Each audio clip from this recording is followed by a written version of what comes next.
All right, looks like we're live. I had to check it out, make sure. So, welcome back to Authentic Alphas. As always, I think the title is pretty self-explanatory, but quick shout out to the late great Uncle Kev, or as you know, everyone else knows him, Kevin Samuels. So he popularized this phrase, this term, right? Everybody's heard it by this point. He didn't invent it, he didn't create it, he just put two pre-existing words together that I guess was already being used, but like I said, he popularized it. So over the past couple of years, maybe 2, 3, 4 years, more and more we've been hearing the term high value man, high value man. And you know, me personally, as I was inspired by it. When he defined it in his words, his terms, I was actually inspired by it. It gave me an opportunity to really be a little bit more specific as to what my goals were. You know, getting into my elder years, a little bit older, a little bit smarter. When you've been a man for a few years now, there's a difference between being goals change. Your value system may or may not change, but there's a lot of growth, right? There's certain things you thought you wanted.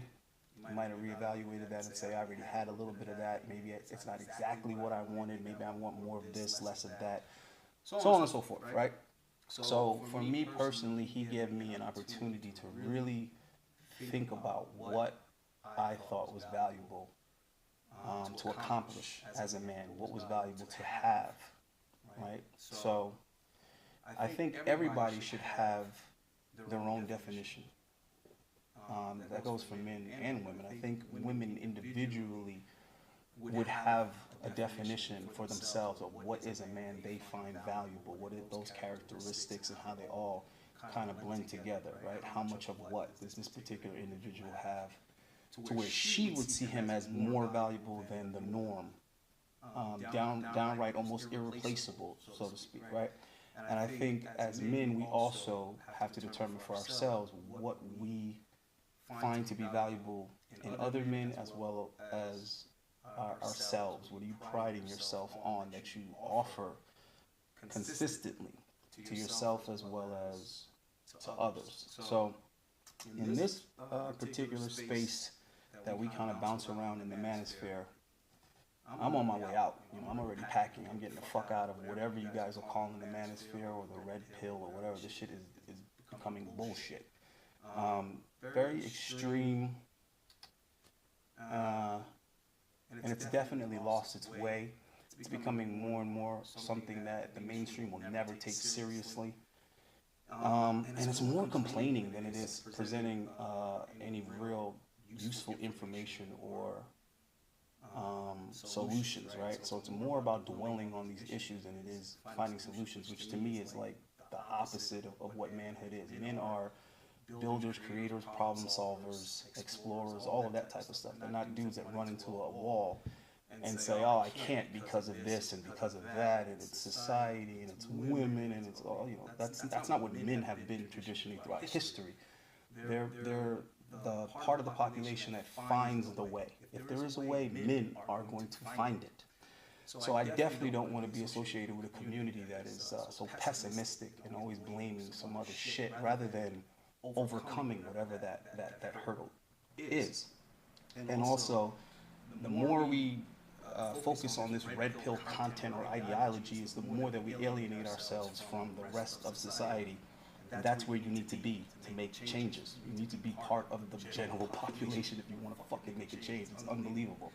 So this little niche corner of the internet is just actually becoming smaller. We think it's becoming bigger. It's actually becoming smaller because more and more people are becoming turned off by it. And what happens with that is whatever is true starts to get lost in translation because it's shrouded in so much other negative bullshit, right? Mainly this hate for women, right? So regardless of how guys want to explain it, that's how it's going to be interpreted. So you have to be very careful with that because everyone else is going to see it as you hate women, right? Which is it's not going to get you any support. It's not going to get you any momentum on making anything better, right? So anyhow, I have a guest here today, someone that I personally respect. I think she's doing a lot of things that the average person, male or female, isn't doing. Someone that's very independent, successful, making things happen on their personal purpose, passionate about what they do, helping people, having relationships, networking, basically adding value to other people, to other individuals, right? So this is special whether it's man, woman doing this. If you're helping other people, you are adding value to the lives of other people. You are contributing, right? It's very important, very valuable. So I know her, and many of you will know her from an incident that happened, but the thing that stood out to me about that incident, and we're not going to go into that, you either know what we're talking about or you don't, but what stood out to me was the high value man term being presented in that issue, that somehow somebody is self-proclaimed high value. And I thought that was interesting. That's what stood out to me. It was like, hold on, how are you going to tell somebody else that they should be interested in you because you're high value? So I think that's ridiculous coming from a man or a woman. If you have to explain the value of something to someone, you're now falling into the category of a fucking salesperson. You're a salesman at this point. Why are you selling me this thing? Did I ask you for it? Am I interested in it? Then why the fuck are you selling it to me? If I didn't ask you about this product and how it's valuable and how it's going to add value to my life, why are you trying to convince me? That's at least how it came off to me. And I thought to myself, well, this person got rejected. So now I'm interested to hear, well, what was this potential consumer's idea of value? And I think that's the learnable moment, that's the teachable moment in that particular conversation is, well, what would have been considered a valuable man? What would have been acceptable, right? So that's what I want to ask this young lady, and hopefully I get, a great answer as far as she's concerned, and then maybe I can continue this quest to hear what more women have to say about this high value man thing, because we've heard a lot of guys talk about it. We've heard Kevin Samuels describe it, but I really don't feel like I've had enough women explain it. All right, so let's get her in the place right now. Do you see me? I see you. Mhm. Okay, what's up, Anna? Hey, how you doing? Man, I can't complain. Who would Good. listen? The question is, how are you? First of all, let me start off by congratulating you on the baby, on the son. Thank you. Everybody should want a son. I want a son. So, congratulations on that blessing, and also hella props on the damn bounce back. It's like you didn't even have a baby. What tell us about that? Well, so I had him 9 weeks before you're supposed to. So that's it was funny because I was sharing like my bounce back, my transformation, and I was getting so many messages from people saying like, you had your baby early, it doesn't count. So in all fairness, I did have him early. I didn't get as big as a lot of people, but I was also on bed rest for 4 months, and so I wasn't able to work out. And then for another month after that, but the whole time I was taking care of my nutrition, and as soon as I was able to work out, I got back in the gym and got right back to it. So I think I think people underestimate muscle memory, muscle recovery. Man, and it's amazing. That was amazing. Yeah, it's amazing. I think that's part of being a valuable woman right there, because giving a man children, that's one of the most valuable things that one person can give another. But then being able to bounce back and still be a hot mom, I think that's pretty valuable to the guys. yeah. But I know me personally, I've always kind of thought about that. Like, damn, I want a woman that she's going to drop the baby and it's going to be like it never even happened. So yeah, call me shallow or superficial, whatever you want to call me. But yeah, personally, I want my baby mama to look like she didn't even have a baby, please. If possible. Hold on, let me get you right there. I just want to put you on. It's doable in a lot of situations, but you also got mamas who have like triplets, and then there's a lot of like leftover skin sometimes. So there are other factors too. In all fairness. Well, I don't know what you did, but whatever you did, it worked. So Thank you. It worked, damn it. All right, so what I want to ask you about is this high value man thing. As soon as I figure out how to get this damn StreamYard logo off, because I do not fuck with StreamYard, so I don't know how the hell to get this damn thing off. All right, there we go. So yeah, I want you to kind of go into your idea of a high value man, but I want you to be specific. Like I want, like I don't know if you remember the movie Weird Science, but I want you to like make this motherfucker for us. Explain what is he? What does he do? What are his characteristics?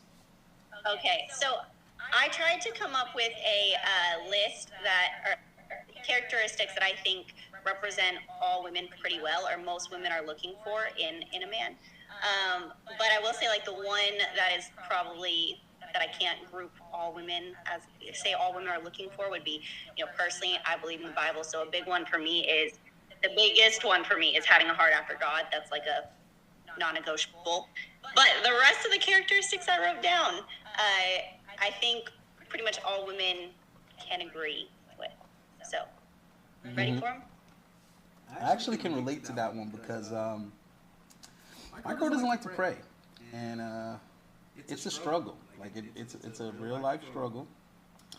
And yeah, I know a lot of people think that's hogwash or malarkey or whatever, but it's actually important to some people, and it's very important to me that that someone that's going to be in my life has the same value for the Most High that I have. So yeah, I definitely can relate to that. But I do want to hear your more personal kind of list, and then also I'm cool with you kind of giving some things that you think women in general find valuable. Okay, so I wrote down 10 things. The heart after God was the first one on my list. Mm-hmm. Second one, and I'll just kind of pause after each so we can, if you want. But second one is ambitious. Okay. I think ambition is super important because and I think all women want a man who's ambitious, because you have women who want a man who's loaded, and you have women who don't care as much, like they're okay with him not making bank. But if he doesn't have ambition and drive to get out there and make money and contribute to contribute to some or most of the household income or all of it, I think that that's a big turnoff. If you're just lazy and content, I don't want to say this, like working a minimum wage job the rest of your life, even though you don't like it, that's not a very attractive quality. Mm-hmm. Okay. Well, keep going. Yep. I'm going to fix the audio right here, guys. Give me a second. I just read in the comments that the audio is doubling, and I know why. So just give me a quick. But go ahead, Anna. I'm gonna figure it out. They updated this damn thing is the problem, so it's got a different settings. But no, I definitely agree with that. What you're saying, because the thing with that is that we got this word that we use, hypergamy, and yes, women are hypergamous or whatever like that, for sure. And what happens with that is I don't know if you want to say this is just my opinion, or if some people are going to agree this is fact. But one thing that I have noticed about women, okay, is that they get a little complacent with things. They get a little bit entitled with things. For example, when you first expose a woman to something for the first time, then it's like, it's cool, it's exciting or whatever, but all you're doing is rewiring her expectation now. So for example, when a girl finally starts dating guys that like have facial hair, maybe in the beginning it's like, oh my God, he has a mustache or he has a beard, it's so hot, he's so grown. Yeah, but I mean, after that, it's like now she expects the guys that she dates to be grown-ass men and be able to grow up some facial hair. The first time she dates a guy with a car, it's like, oh, this is so cool. We don't got to take buses or cabs or anything like that. He can pick me up and take me on dates, but eventually that's going to be normal to her. She has a car of her own now. All the guys she dates have to have a car. If he doesn't have a car, it's a problem. But you get what I'm trying to say. So what happens is, no matter how good a guy is doing, I mean, at some point into the relationship, she's going to get used to that. Like, that's going to be expected. Like, yeah, we live in a 5-bedroom house, and we've been living in this house for a year now, so I expect my house to have 5 bedrooms kind of thing, right? Yes, he keeps me in a new BMW or whatever. Okay, But when she was driving the Honda and he initially upgraded her to the BMW, that was a thing. That was something to appreciate and whatever. So I think the only way to counteract the hypergamy or to flow with it would have to be for the man to be ambitious. He would have to constantly be um, upgrading something. Something he would have to be bettering something, furthering something. Because when you say ambitious, I know some guys, especially the younger guys, they might not understand what you might be saying, or at least what I'm saying, because maybe we're not saying the same thing. But some younger guys might be thinking, oh, so you want a guy that's successful and has a bunch of money. It's like, listen, ambition is ambition. So if a guy has nothing and he's ambitious to get something, that's ambitious. If a guy's already making good money, but he's trying to make more money. If he already has a business, but he's trying to open another business. He's trying to expand his business. He's trying to open up another location. So I think ambition is always going to be attractive to women, but also I feel like it's almost a necessity when you're dealing with women if you want to maintain the interest and the appreciation for whatever it is that you're providing. You have to not only be consistent, but like you said, I think ambitious. Yeah, I remember times growing up with my parents, and my dad has always he's always been well, not always been an entrepreneur, but for most of my life he's been an entrepreneur and had different ventures and business ventures and companies he was working with and had multiple companies. And I know there were so many times during those ventures that we didn't have very much money. Things were really, really tight because my dad was pouring money into companies, investing. Right now, my dad owns a rocket company. They came out with the first reusable rocket. So shout out Exos Aerospace. But Wow.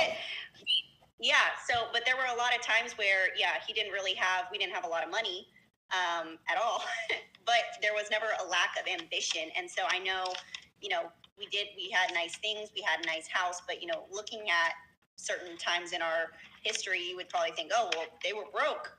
Yeah, but it was just because he was ambitious and he had other things that he wanted to do as far as his career, and those things paid off. So it doesn't always have to be money, success right now, but ambition is what means that if there's not success right now, at least we're working towards it. Well, I'm glad you brought that up because I think that what you just stated, and I do kind of want you to go in a little bit more into how your mother responded to that, and how she handled that, and what her support mechanism was, or was she like nervous? Was she not confident that he was gonna make it, or was she like, I know he got this. Whatever he needs, I'm here for him. I believe in him. But I think that right there is a great example of how male and female value kind of intertwines, right? Because if the guy is ambitious and he is a risk taker, he needs a woman that can not only trust him, but also believe in him, as well as be supportive and be a helpmate and do her part. And I think there's a lot of women nowadays, or I guess we can call them modern women, that they miss that lesson. And I think a large reason why is because there aren't fathers in the house. And like I could see that's where you learned that lesson. And I feel like that's the only place a woman would learn that lesson. I don't think a woman can learn that lesson. I think a girl can learn that lesson, meaning it's something she would have had to learn in her childhood, seeing the dynamic between her mother and her father, and realizing that just because you don't have it in 1990 does not mean you're not going to have it in 2000. Dad's working on it, and the woman needs to be patient and supportive and do everything in her power to ensure that he reaches his goals. So I think that right there would be the value in a woman.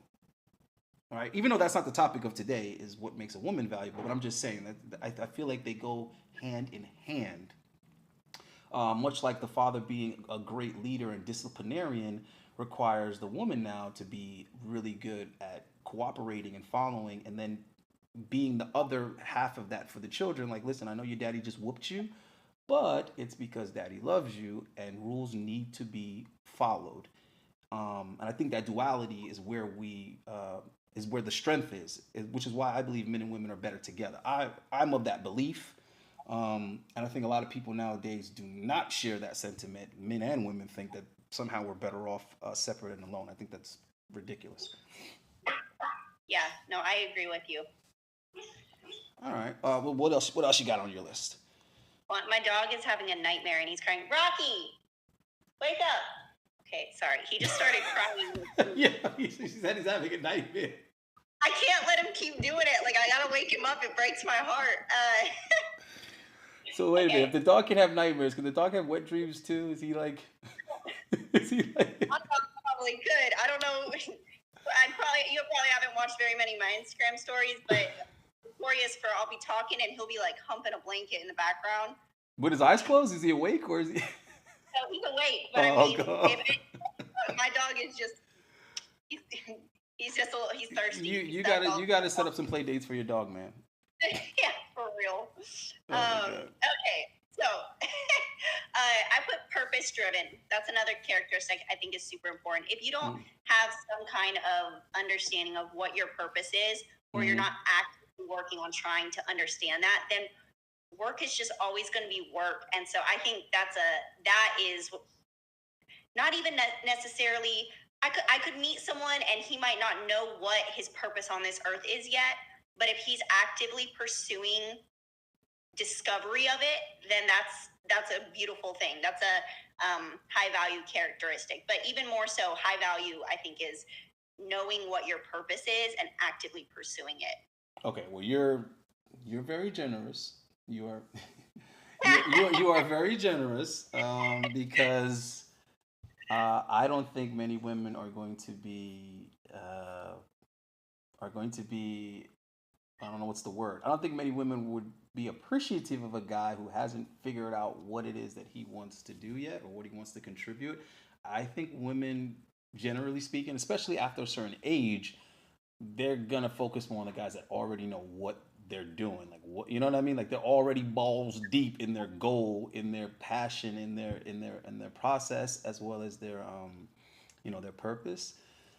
And I just say that because I think when women get to a certain age, especially, I think they are not in a position to take a risk. They're like, listen, I can't waste no time with a guy and he don't know what the hell he doing, because then 2-3 years into the relationship, this motherfucker still ain't figured out what he wants to be. So I think you got to have a program for them to get on. But I mean, if you're gonna be that nice, God bless you. Well, that's why I think a high value characteristic is knowing your purpose. But I'm saying personally, I don't think, like, I'm probably too understanding, but I think I would be understanding of someone who was like, I don't know exactly what it is yet. I know I love doing this, or I'm passionate about this, and this is what I'm doing to try to figure it out. I wouldn't mind that personally. All right. Well, so here's the thing. So I'm fully transparent. So most of the feedback, or the little bit of feedback that I got, was negative.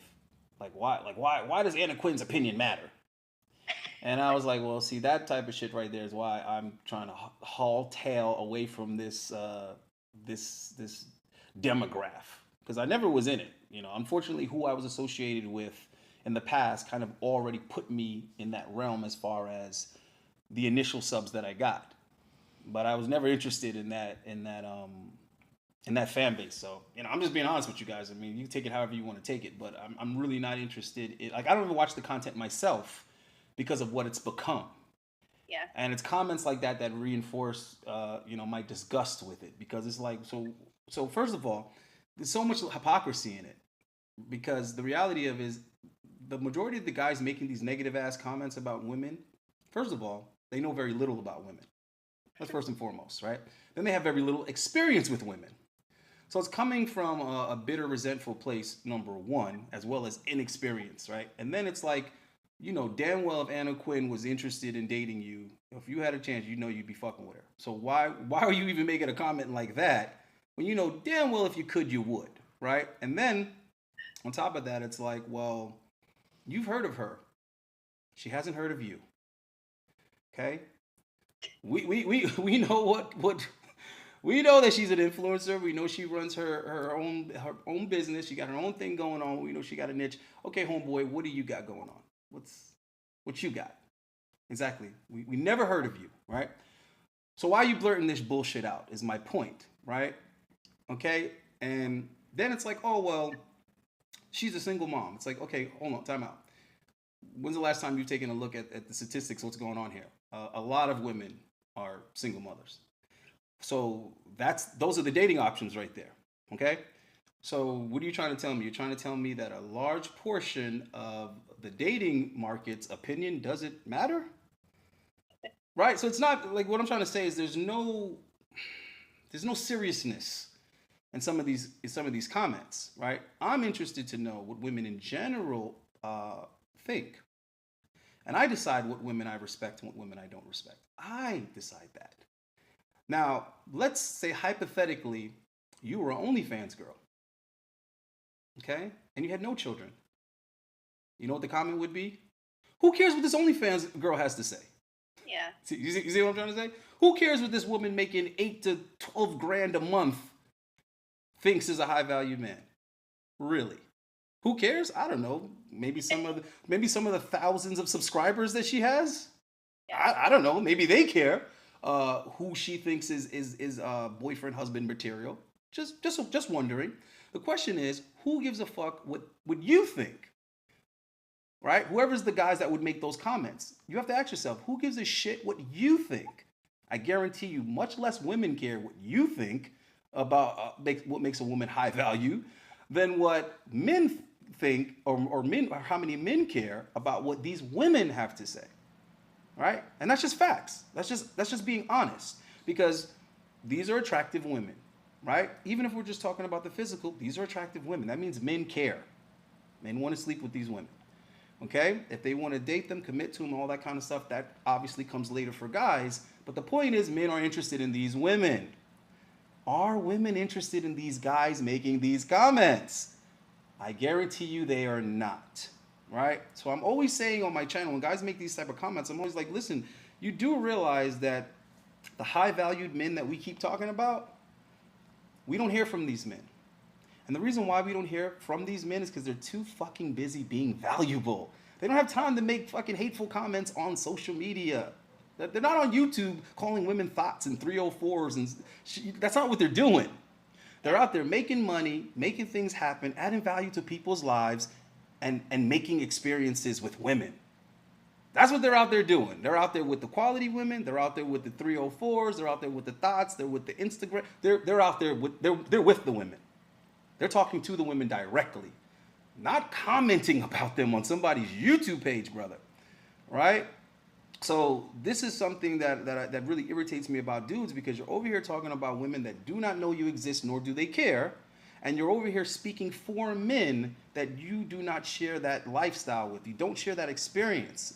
So I'm hearing a lot of guys telling me what high-valued men want in women, what they'll tolerate, and all this other stuff. And it's just like, whoa, how much money do you make a year, bro? Are you making over 8 grand a month? You're not, huh? Okay, well then you're definitely not making 6 figures a year, right? Well, what value are you adding to other people's lives? Do you have employees? Nobody works for you. Is that so? Okay, so what about you is essential to other people? If you were to stop breathing tomorrow, right, whose life would drastically disimprove because you're not around anymore? Who depends on you? Nobody, you say. Then why are you speaking for high-value men? I'm so confused as to why you're in this conversation when you yourself do not fit the description of a high-value man. So I'm more interested in interviewing a dude that's making $250K, $300K a year. My clients make that type of money. So I'm constantly around guys that are making well into the 6 figures. And when I'm talking to them, they're telling me what they're telling me, I'm sorry, but it just doesn't match up with what I'm hearing in the space, is what I'm saying. So I kind of want to hear it from the women now. And I want to kind of try to bring that to the channel and see if it kind of helps guys understand what this term is really about, right? But hold on. So there was something else I actually wanted to ask you too. Oh, if you could give some examples of maybe popular people or even famous people that you think kind of fit into that, because we haven't gotten into looks or aesthetics or anything like that yet. So can you weigh in on that? Yeah, so you kind of primed me for that question, and so I was trying to think about it, and I started thinking of some examples, but at the end of the day, it's really hard to tell, because until you've seen someone in a relationship and had that, like, unless you've been in a relationship with someone, you don't really know a lot of well-known men are probably different in public than they are in private. So, like Steve Harvey, seems like I was looking at my list, like, okay, he loves God, he's ambitious, knows his purpose. Like, I was going down my list. So that would be a good person to mention. But I have no idea what he's like in his marriage. Not saying, anything, but you asked me, a year ago, I would have said Will Smith too, not opening that can of worms. But there's been a lot of controversy, right, about, I still think he is a high value man, but that's, neither here nor there. You don't know, because these are well-known men, so they present themselves a certain way publicly, and it might not be the same. That the people at home. I think that's very interesting though, because I think that's another area that we're not thinking about or talking about as men, and maybe that's something that women think about instinctually. Like, well, how does he treat his woman? How does he treat his family? How does he treat his children? So this is why I think this discussion is better had amongst the genders, because honestly, I really wasn't thinking about that myself as far as value. But of course, I guess that is very important to women, how they're treated. Um, and I mean, I could say that I've seen examples of where a guy is making great money and whatever, but he treats people like shit. Um, I think we actually mutually know an example of that. So, and it's definitely a repellent to women. And it's like, damn, if you're tall and you're making this type of money, why don't women like you? Why don't women want to be around you? Um, but does the opposite work? And I think the opposite doesn't work either. I think a guy that treats people great but isn't successful, isn't handsome, isn't tall, I don't think he's going to have good results either. So yeah, I think we're looking for a balance of qualities and a lack of flaws, and I think that's what makes this person valuable by definition. Is that it's very unique to have all of those qualities, yet none of the none of the flaws, so to speak, right?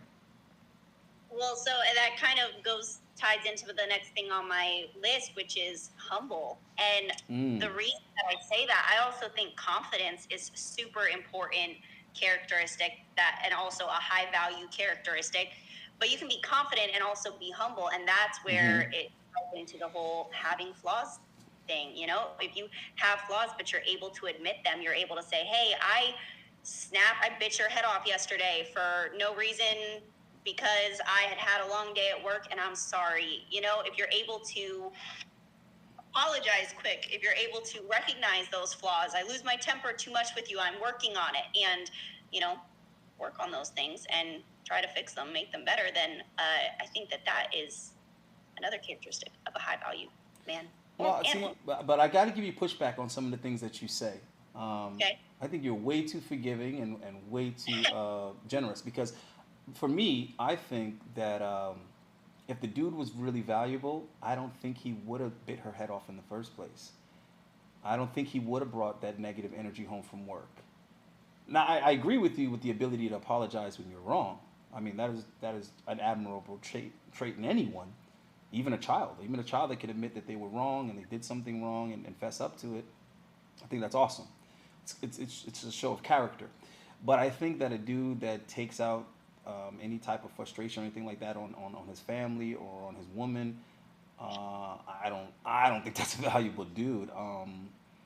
And if we're talking about an adult, I'm just saying I feel like I have a very small margin of forgiveness for that type of stuff for a person of a certain age. And maybe that was a bad example, because I agree. I mean, I don't think I've lost it on someone and had to like apologize for bringing stuff home. Mm. So, but I just mean whatever flaws are present, owning them and working towards improving them. That's where I think Mm. humility plays a really important part. Right, but see that we have to be very careful. We have to be careful with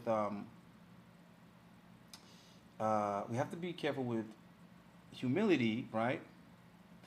Um, because if you put out this like forgiving or overly generous or accepting persona, what happens is it's almost like bait for abusive people.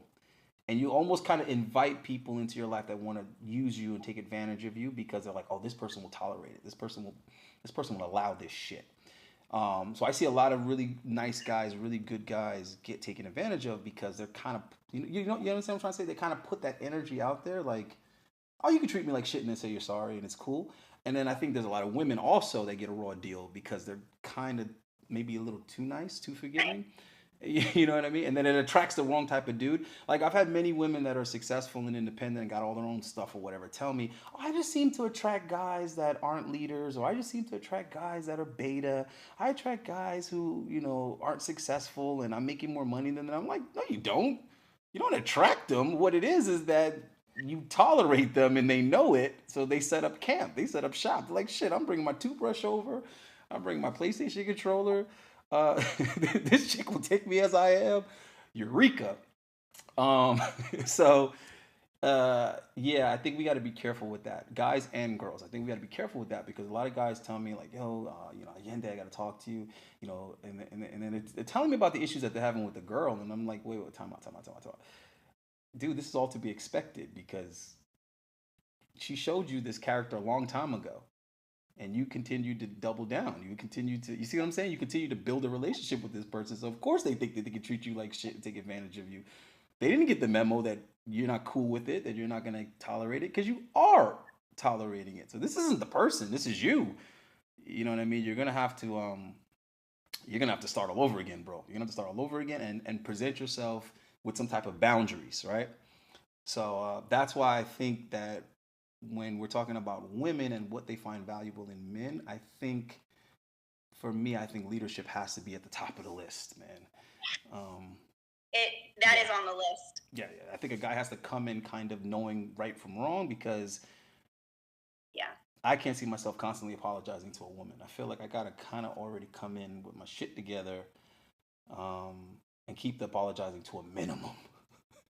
And that's a great philosophy. I will say I've heard way too many times in the last, and not with people I'm dating, but I had two very close, quote unquote, friends, like majorly take advantage of. That's why I was just smiling the whole time you were saying that. Majorly take advantage of me this past month, and had to cut both of them out of my life. And that is the common theme that everyone who knows and loves me, was harping on. You're too forgiving and too generous. So. Yeah, I'm just gonna shut up. You said your piece on that one, and you're on point. Yeah, I mean, yeah. So yeah, I mean, we have to kind of let people know how we want to be treated. I think, which could be tough if somebody is hitting some of the markers of a high value man, because I think maybe some women might be like, oh, but he has this going on for him. He has this, he has that. I don't want to lose him. I want this guy. And they might kind of overlook some other unsavory characteristics in the process. So I just think that this is why this is a conversation I think we need to have more often, men and women, because I think there's a lot of young guys who might have been inspired to become a high value dude. I think there's a lot of people out there that's like, yo, you know what? I want to be, you know what I'm saying? I want to be that dude. And I think there's a lot that comes with it. A lot. And let's face it, most guys cannot be that, by definition. Because if it's somebody that's in the top 10, 15, maybe 20% of the male population, then by definition, 80% of dudes just aren't going to make it. They're not going to make the cut. I mean, which is obviously fine. They can still be, great guys. They can still do well for themselves, but they can't be high value by definition. You get what I'm trying to say? Like, everybody can't be high value. Everybody can't be number one. Everybody can't be second. Everybody can't be third. So, you know what I mean? So I think that we have to kind of establish what the bar is, so guys can kind of get an estimation of what their limitation is, right? What can you really do? So, for example, when you ask women, they usually tend to really oversimplify it. Like, oh yeah, I want a guy that's 6 feet tall or taller, and he's making six figures, and you know what I mean? And then it continues to be pretty damn vague, and it's just like, and that makes the guys that aren't making six figures or don't see how they even could make that kind of money, it makes them feel like, listen, you ain't got a shot in hell.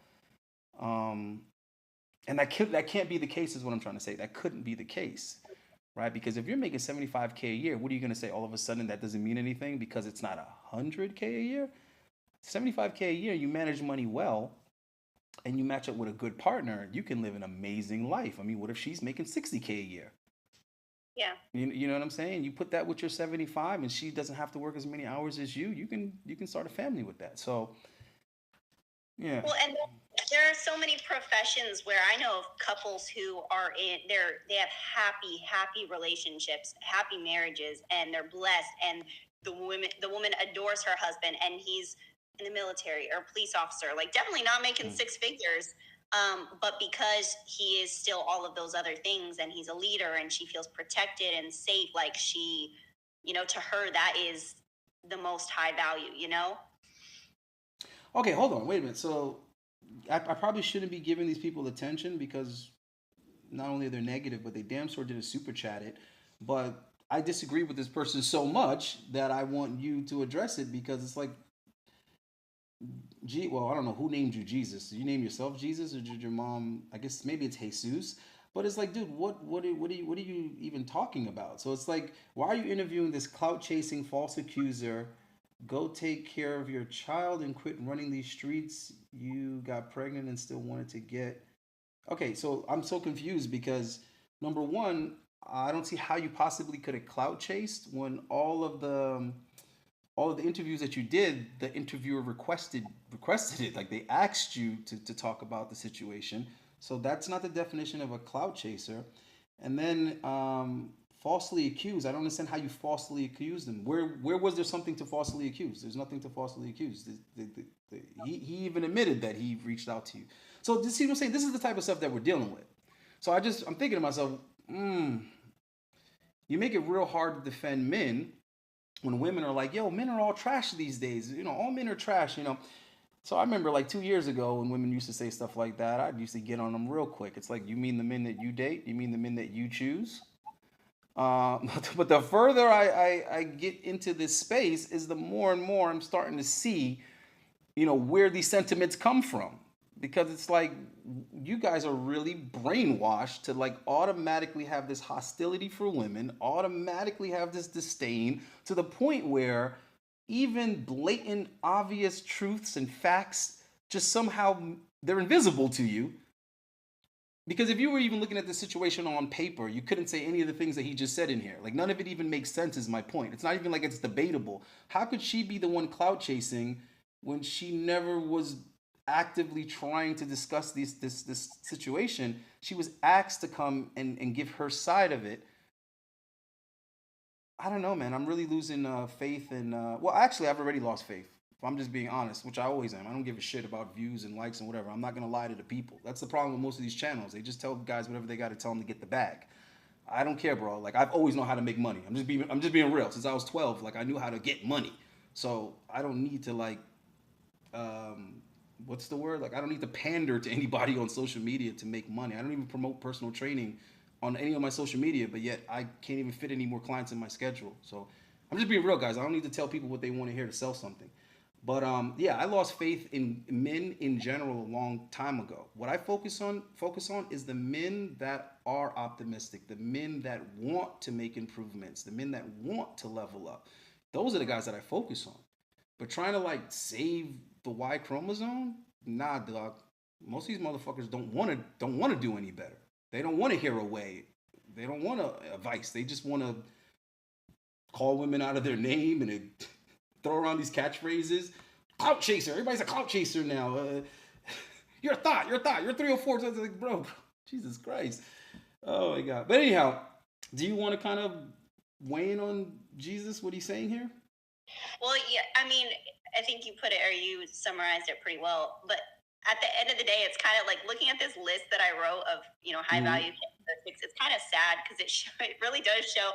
I wouldn't say I've given up on men, but it's just like the characteristics that should be the standard are now high value characteristics. Ooh, damn.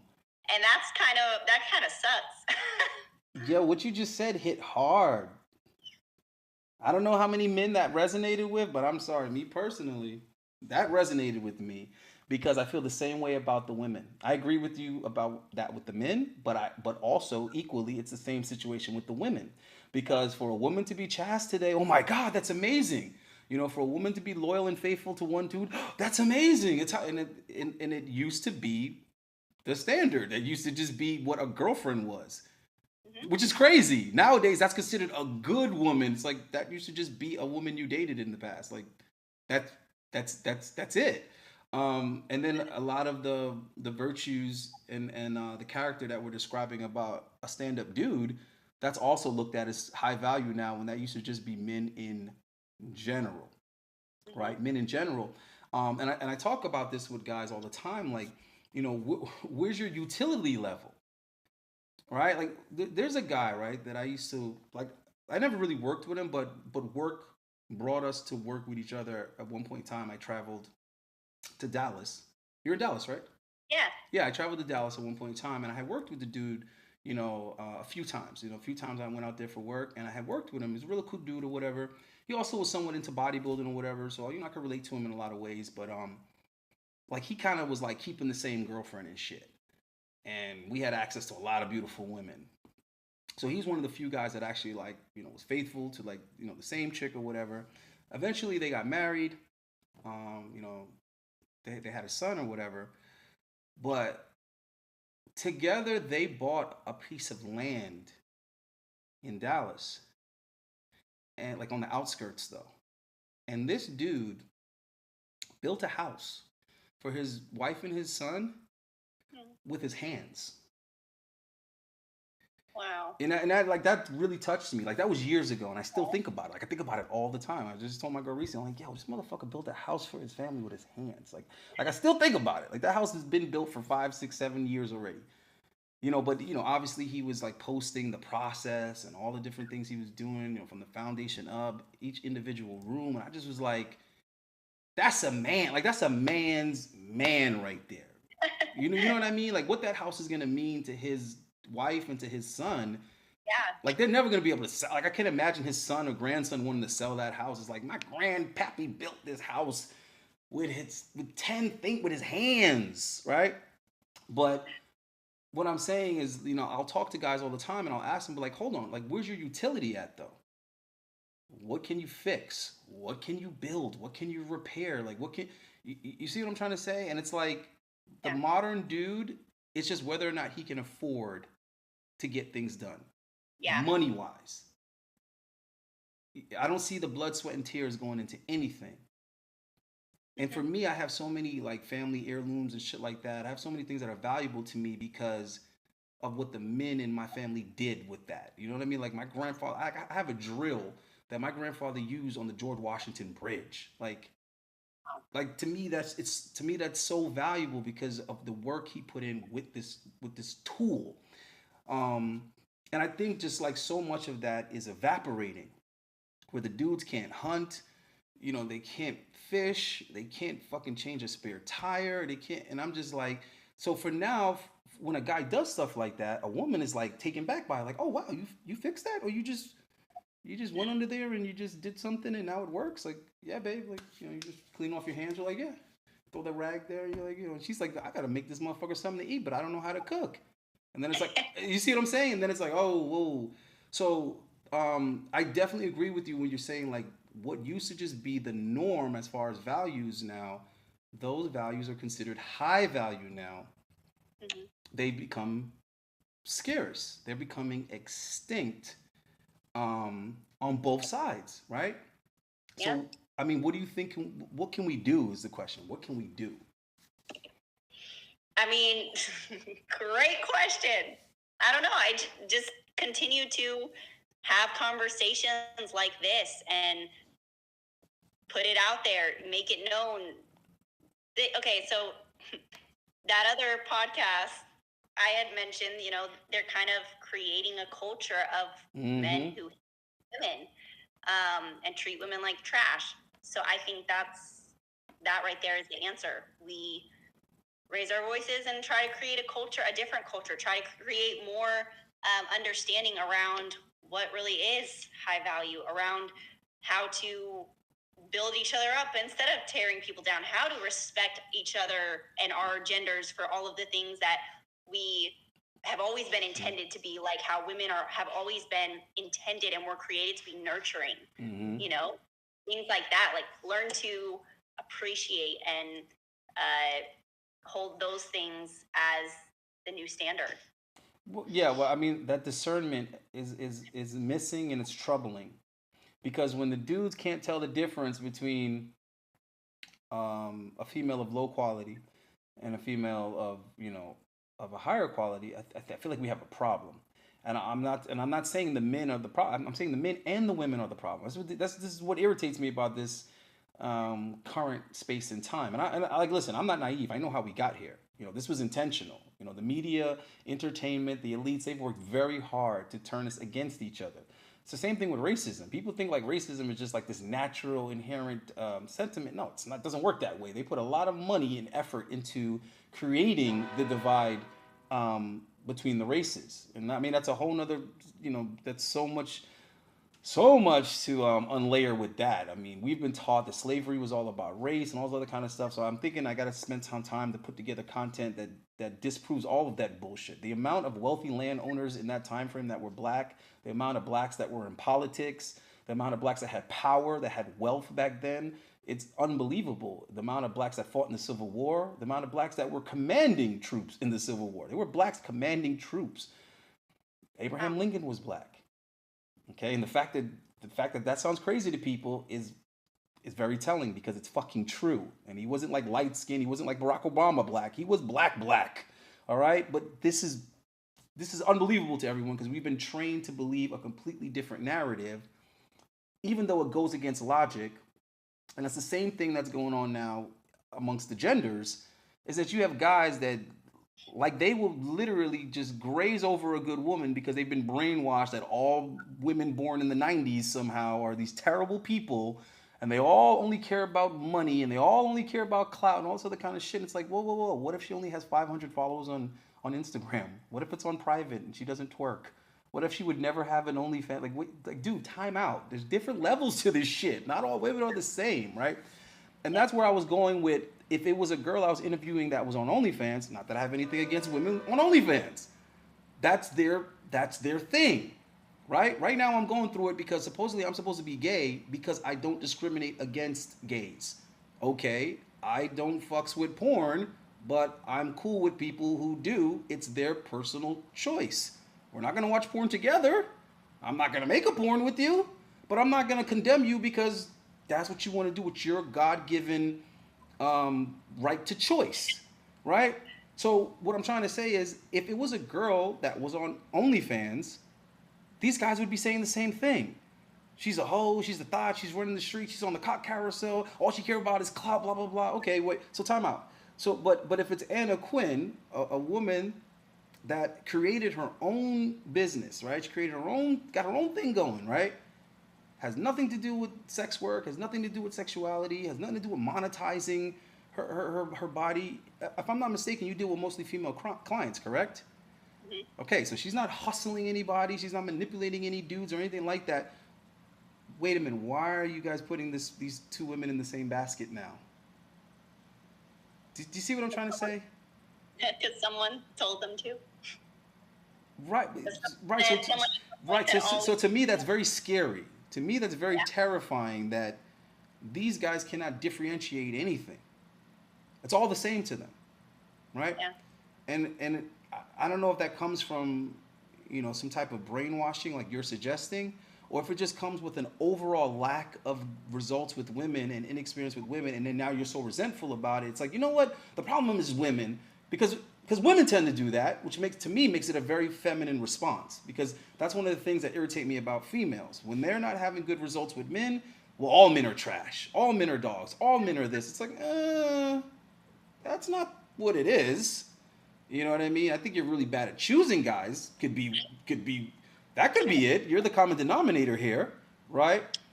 So I think both sides is having a really hard time at identifying qualities and what is valuable and what are good characteristics.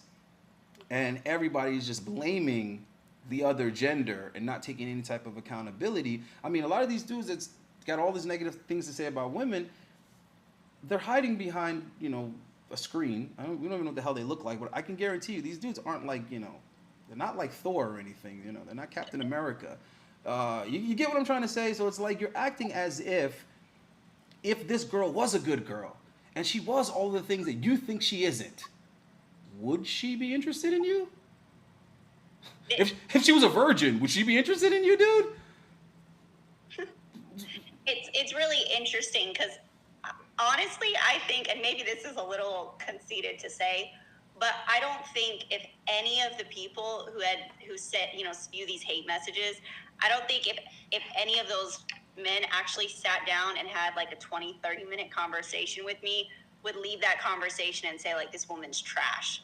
Like, I really just don't think it'd be possible. But that's the thing. People are making these assumptions before really even getting to know people. I can't make any, that's why I struggled with saying what's an example of a high value man that, who's a well-known high value man. Because unless I've sat down and had a conversation with someone, actually gotten to know and like seen their eyes and, I have no idea. I can't say because I'm just seeing what the media has shown me, and I'm not just going to trust media. I want to make my own opinion. I want to see it for myself. Yeah, but yes, I agree with you for sure. But I still think, I don't know, maybe I'm on my Batman detective shit. But for example, when dude told you that like high value men are rare and I'm in the 1% and yada yada yada, same speech many other women have been bored with. When he tried to tell you that like you're just beautiful and that's in abundance, again that threw me off because I was like, wait, time out. Because I'm gonna be honest with you, I didn't know who the hell Anna Quinn was. Like I had no, because I'm not even like into social media like that and all this other shit, right? But I'm really good at looking through social media and coming to a pretty accurate conclusion. So when I went and looked and said, all right, who is this chick? And I'm like, all right, she's fit, she's doing fitness, okay, she's okay, I see this, okay. I'm like, wait a minute, so she, okay, hold on, okay, and then I'm like, wait, time out.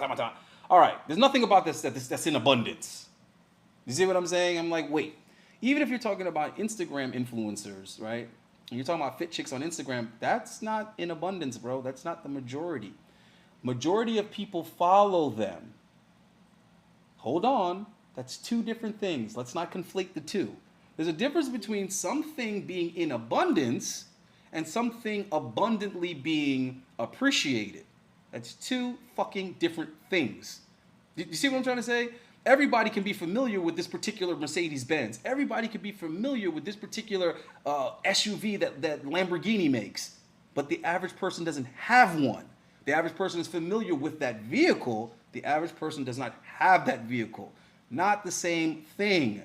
So you can't show me a girl on Instagram that has a huge following and she's making a ton of money monetizing her Instagram. She's an influencer and she's into fitness and she goes to the gym and be like, oh, psh, those are a dime a dozen. Oh, that's in abundance. Wait, what now? That's in abundance?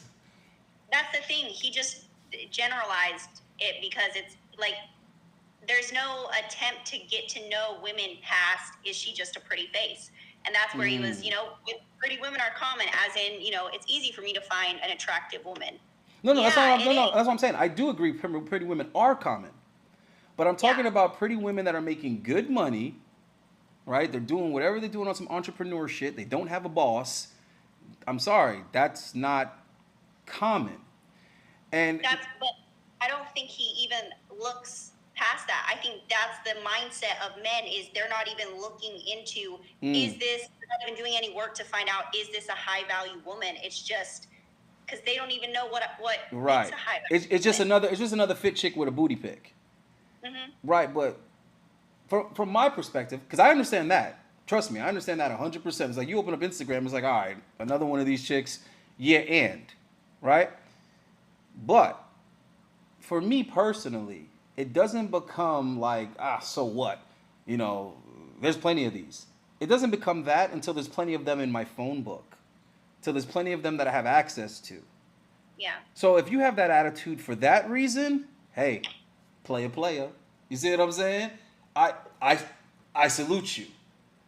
That I respect, understand, and can appreciate. So, for example, there was a point in time in my life where it was like, yeah, you know, this chick's a dancer and she works at Scarlett's and blah. And my attitude was, yes, so what? Yeah, okay. There's plenty of those. And the reason why that was my attitude is because I had plenty of those. I was sleeping with plenty of them. So to me, it wasn't impressive. I was like, yeah, and so what? So what? I've dealt with many girls that can do what you do and make the kind of money you make. And yeah, you made 800 tonight. Good job, good job. So what? But to another dude, you know, it's, whoa, wow, yo, I met this girl and she's a dancer and I got her phone number, bro, and I'm gonna see her on Thursday. Yeah, to him, it's just one in a million, right? So if that's the reason why you have that attitude, okay, cool. Now I get it, right? So when guys are trying to tell women, like, oh, I make this kind of money and I'm this and I'm tall and blah blah blah, Yeah. you know, it's like I'm supposed to be special. And I'm not talking about this individual. I'm talking about guys in general. There's a lot of guys that do this in general because maybe it's new money to them. Maybe they just started making that kind of money. It hasn't been that long, and they're feeling themselves because they're comparing themselves to other dudes and thinking, "I'm killing it." And I agree with that. I agree with where he's coming from because it's like, listen, I'm taller than most guys. I look better than most guys. I'm making more money than most guys. I got 2 cars, and both of them are cars that most guys can't drive. But here's the thing, though. When you're trying to explain that to an attractive woman, this is the part that you miss. She slept with guys like you before. Plenty. She's been axed out by guys like you before. Plenty. She's rejected guys like you before. Plenty. There's plenty of guys like you in her DM. There's plenty. So what you're confusing is how much women have access to casual sex and interest from high earners. Notice I didn't say high value men, high earners and tall men. A lot of dudes do not realize how much access women have to these dudes. What you're conflating it with is commitment, jackass. Because she might have 72 motherfuckers like that in her DM. But she does not have any number of dudes like that bending down on one knee, proposing. That's where the scarcity is. Yeah. So until you're having that conversation, you can't be in her face, you know, with a damn, you know, with a chart, a diagram over here, like I'm in the top 1.2%, and if you carry the 1 and divide it by, this makes me very high value. It's like, no, bro, it really doesn't. She slept with plenty of guys over 6 foot. But that's where the confidence thing, which is also, I think, a high value characteristic, comes into play, because that right there, that's not confidence. That's the opposite. That's insecurity, by having to say, like, hey, I'm a high value men just let their value. That's right. That's what I'm trying to say, right? They understand, and there's a lot of guys who actually don't do enough of that. I feel like there's a balance that's missing. Because again, I'm constantly talking to men, I'm constantly dealing with and interacting with men, and you have to understand, who do you think are the dudes that are making up my consults? Who do you think I'm consulting? You think I'm consulting dudes that work at in the stock room in Walmart? You think I'm consulting dudes that work for Amazon? I'm consulting dudes that are making, you know, 6 figures. Yeah. So there's a lot of these guys that are very successful. They are actually very valuable guys, but they don't even know it, and they're not even presenting themselves like that. They're not having that confidence and not having that conviction. So I think that there's a balance. There's a line that you cross, and it becomes cockiness and arrogance, and then it's something completely different. But then if you're too far on the other side of the spectrum, then it's like you're taking yourself for granted. So now people are taking you for granted, and it's like, hold on, wait a minute now. I am in the top 15% of earners here. Hold on. I'm, you know, wait a minute. I'm 5'11" here. Hold on. You know what I'm saying? I speak 2 languages. Hold on. I treat people well. I have a staff. I give good Christmas bonuses. Wait a minute. So I think there's a lot of guys who actually aren't speaking up for themselves and demanding that people value them accordingly. Right? Yeah, but I think there's some wisdom in that too. So high value, hide value sometimes, because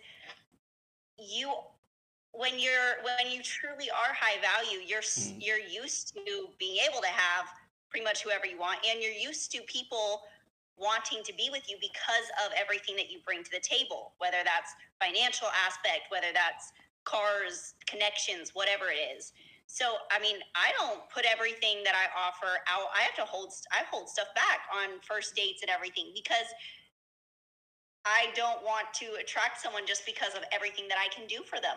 I want it to be, or everything, I want them to like me for me. I think the wealthiest man I've ever been out with, 7 or 8 figure earner. And he picked me up for a date and I know he has cars. He picked me up for a date in a Camry, and an old Camry. And we went hiking Coming to America. Coming to America style. But the thing is, it wasn't, and I really thought about that, because it threw me for a loop, because I knew, and I later found out really how wealthy he was, but I knew he was wealthy. But I think he did. I think that was an intentional move on his end, because I think you always show up in the sports car, you're going to attract people who like you for the car too, not necessarily you're going to end up with the gold digger. I don't know.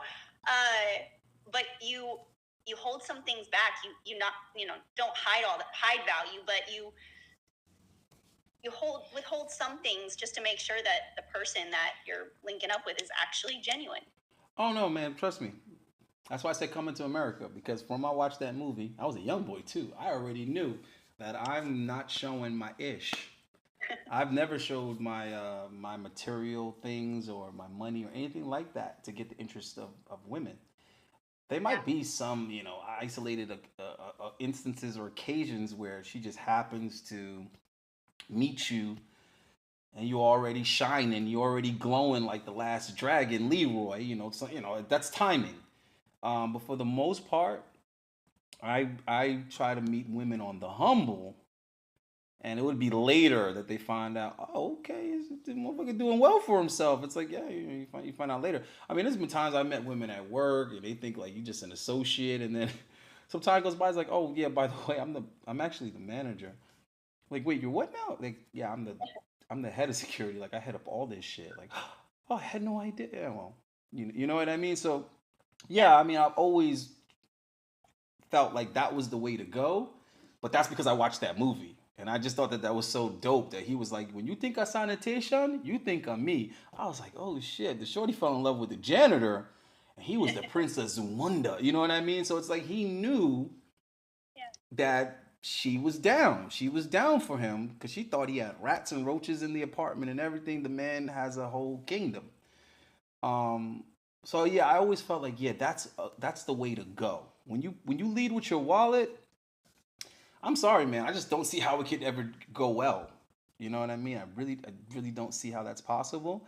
And I think similar can be said for women. I think women that lead with their sexuality, it's always going to be, it's not going to be desirable results. I think the women that are like, yeah, you can't get this box, but you can come over and pick me up and we'll go on a picnic. I'll prepare, I'll make some sandwiches, I'll do all of this. Now it's on the guy to recognize the value. Because it's like, damn, she's not trying to give me no sex, but what she's willing to do takes a hell of a lot more effort than laying on her back. She's willing to, season food, let it marinate, cut the watermelon in cute little shapes and, all this type of, I'm sorry.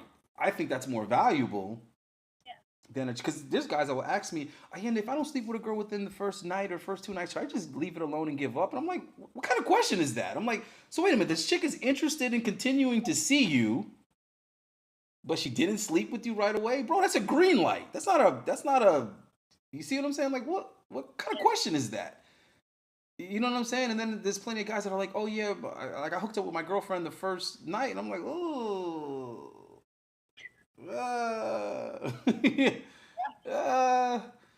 Okay.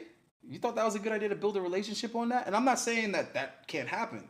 That's happened to me before more than once, but I'm me. You understand what I'm trying to say? So, was it because of you that happened, or is that how she operates with men in general? So I think a chick that could be, a little bit more reserved, a chick that might be like, no, no, I'm not comfortable with that. I think those are actually good signs, Yeah. right? But like I said, or like you were saying, that's becoming like high value now when that just used to, that was called the 90s. When I was growing up, that was the 90s. Like girls weren't just gonna hook up with you because you took them for pizza and a movie. Nah, that's not how it was going down.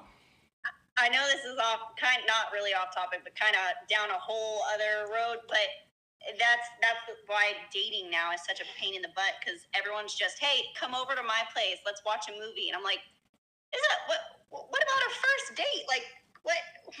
Where's the pursuit? Well, you see, to me, that's weird on so many levels because it's like number one, you don't have the balls to say what you really want and what you really mean.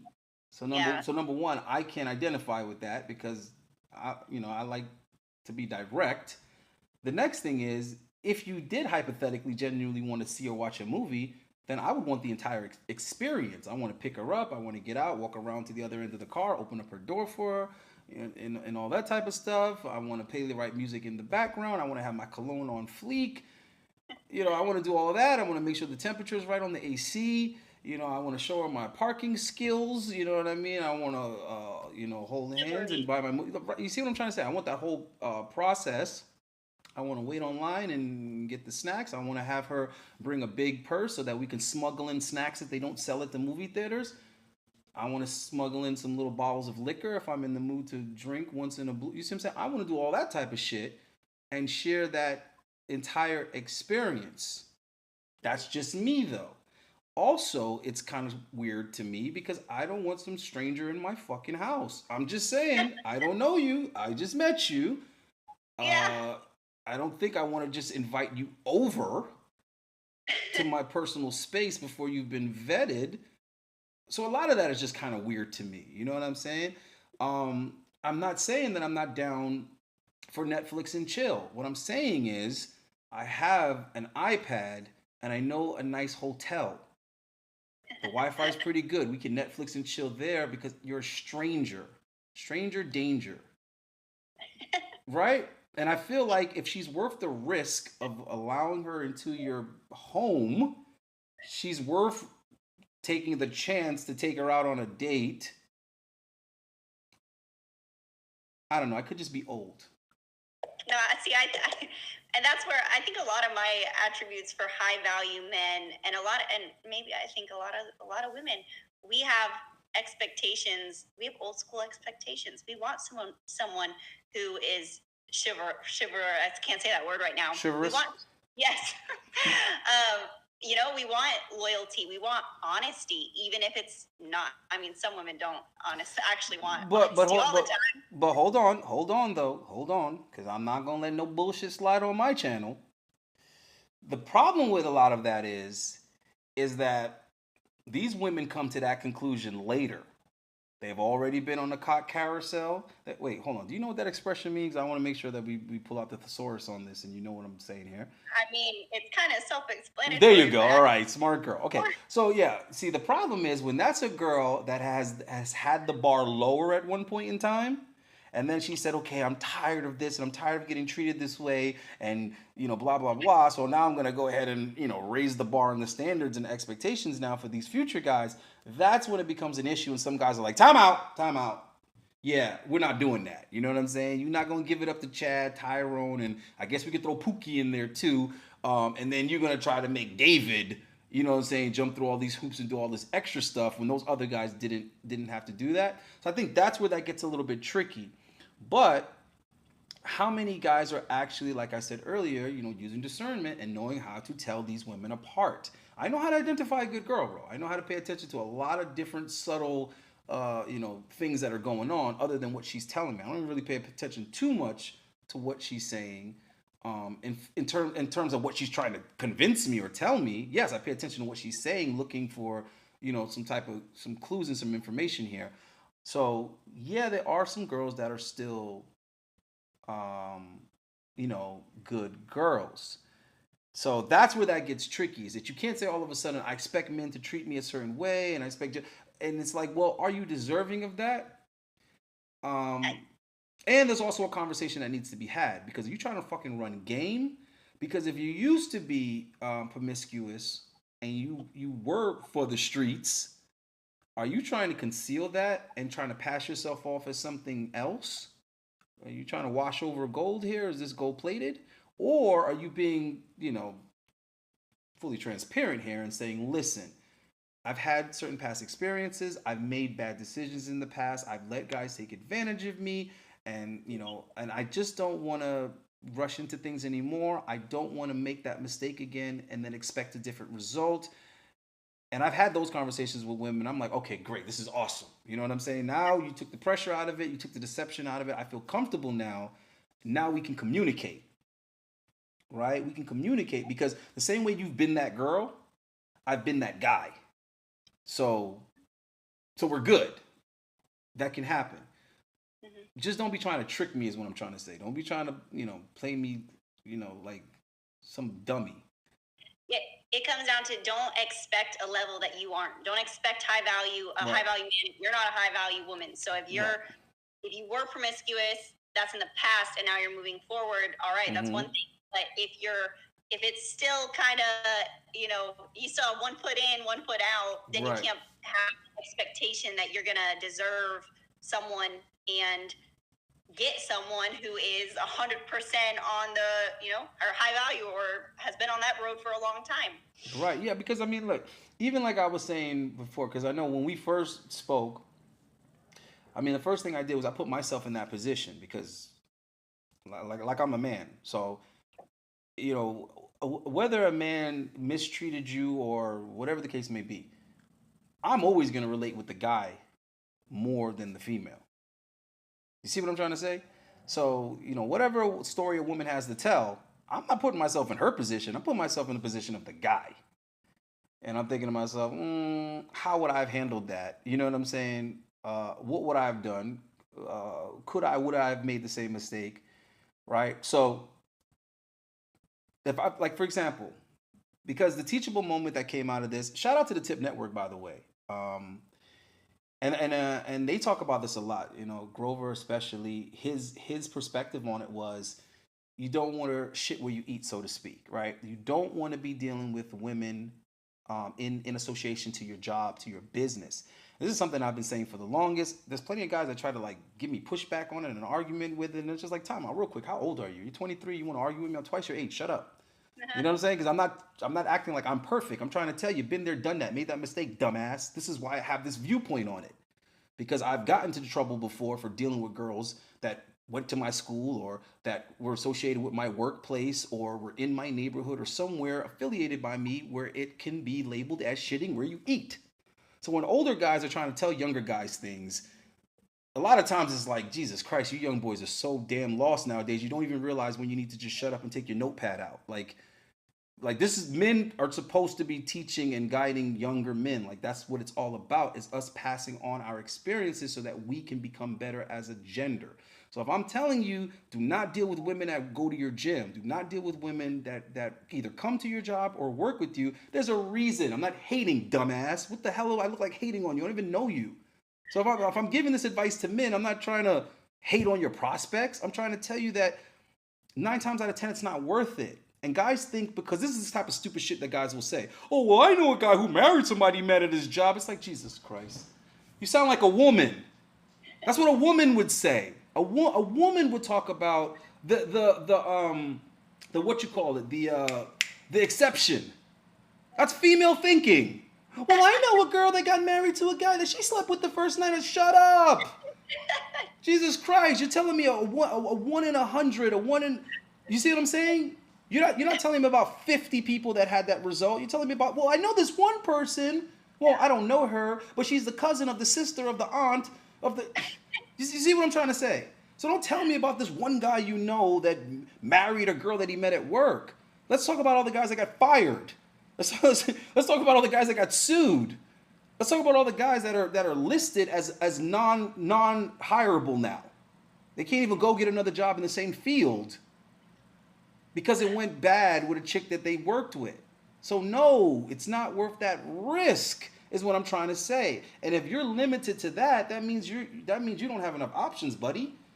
That means something's wrong with you. You need to do something with yourself to whereas you see what I'm saying? Meet and date women from somewhere where it's not a liability to you. Yeah. So that particular situation, I had warned that particular individual ahead of time, not from a place of trying to be preachy, but from having already made that mistake and seeing other colleagues make that mistake, and it'd be devastating. And it's like, bro, you don't want to do it. And I thought to myself, I put myself in that position. I said, I could see myself wanting to, no disrespect. I'm not trying to come on to you or anything, but I was like, I could see that if I was looking at these Instagram pictures, I'd be like, damn, I want to, I want to invite her to the after party. I could see myself going down that road. But like I told you, I would have handled it in a more strategic way. I would have said, well, listen, let me be 100% professional first. Let me keep the suit and the tie on. Let's get the work part out of the way. And I'll probably be a little bit, maybe a little bit biased. There might be a little bit of favoritism, so I might kind of be a little bit extra. Hey, can I get you some coffee? Do you like this like this? How's your room? How's the flight? Do you need me? You see what I'm saying? You might be a little bit more attentive because you're trying to plant some seeds, right. but you don't go in and do or say anything that can be interpreted as unprofessional, right? Then when it's been a great working experience and everything like that. Now you could come from a whole different angle and say, hey, listen, forgive me. I don't normally do this. I could be in the wrong. This conversation could have never happened. But I was wondering if maybe we could go out and do something while you're in town. I find you attractive and interesting. Yeah. Right? And if the female was like, oh, no, actually, I'm seeing somebody or I'm not interested. You're like, okay, hey, cool. No. I was just throwing it out there. I just wanted to be honest. I'd hate myself if I didn't say something. I'd regret it. You know what I mean? I feel much better that at least I got that off my chest. Yeah. And I feel like if you did it that way, at least you'd be somewhat protected. I don't think any woman's going to blow that out of proportion. No. And be like, how dare this guy invite me to dinner and drinks? How dare he find me attractive and want to sleep with me? How dare he? He's a misogynist. What? Right? So yeah. when you're like doing that in the beginning, and I feel like that's a situation that can apply in multiple different scenarios.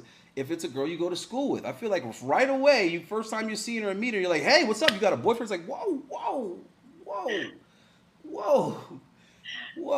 If she goes to school with you, bro, you know where she's going to be? At school. She'll be there another day, bro. You know what I mean? Let it go a little bit. Plant some seeds, feel her out. Because you feeling her out is not about you being timid. It's not about you not being confident. It's about you protecting yourself. Because if it doesn't go well, now you got to see this chick every day at school. Well, and also making her comfortable, because right. most of the time, women who get, if a guy just asks me like straight from the get, like, hey, so you got a boyfriend or you want to go out? I'm like, whoa, you don't know anything about me. Like, you're literally just asking me out because you think I'm cute. Like, do you have no other standards? As long as I'm cute and single, we can go out. No, but we don't, Anna. We don't. Now, here's the thing. You, as a female, cannot be familiar with the male thought process, right? But it's not dangerous to you necessarily. You see what I'm trying to say? Now, as guys, we also might not be familiar with your thought process and how you're thinking. Because I understand that it's about the woman being comfortable. And this is where a lot of guys get confused. Because they're like, oh, no, I didn't do this, and I didn't say that, and I didn't mean that. It's like, yeah, dude, but she feels you did. That's what it is. She's uncomfortable. And for a guy, it's like, wait, what the fuck does that mean? It's like, women don't really have to put that in words. When they say that they're uncomfortable, other women get it. We're just like, wait a minute, what part made you uncomfortable? Like, what did I do? Explain it. And the girl's just like, I was just uncomfortable. And guys are like, oh, she's full of shit. She's lying. She's making it up. It's like, no. In female world, that's a thing. Do you understand what I'm saying? In female world, feelings are like objects. They like they exist. Like they're actually here like this drink. Like feelings are actually a thing to women, right? So for guys, until you put it into words and give us some type of reference that we can wrap our head around it, it's just not making any fucking sense to us. To us, it's like you're overreacting over nothing. With that being said, misunderstanding how women think is potentially dangerous for men. Making that mistake for us can be, there's a penalty to it, is what I'm trying to say. The same way that you were just like, I don't get it. You're asking me out. You don't know anything about me. Like what? Just because I'm cute? It's like, yes, for guys, yes. That's all it takes, right? So you making that misunderstanding, there's no penalty for it. Yeah. Do you see what I'm trying to say? Nobody's going to throw you out of school. You're not going to get expelled for not understanding the male attraction, right? But men will get expelled from school for not understanding. Yeah. That's what I'm saying. So a lot of these guys, they're like lacking experience, but they're over here taking these risks with women. And when I try to tell them that's not a good idea, it's something they don't want to hear, and then they reject the information. It's like, bro, you don't understand where I'm coming from with this.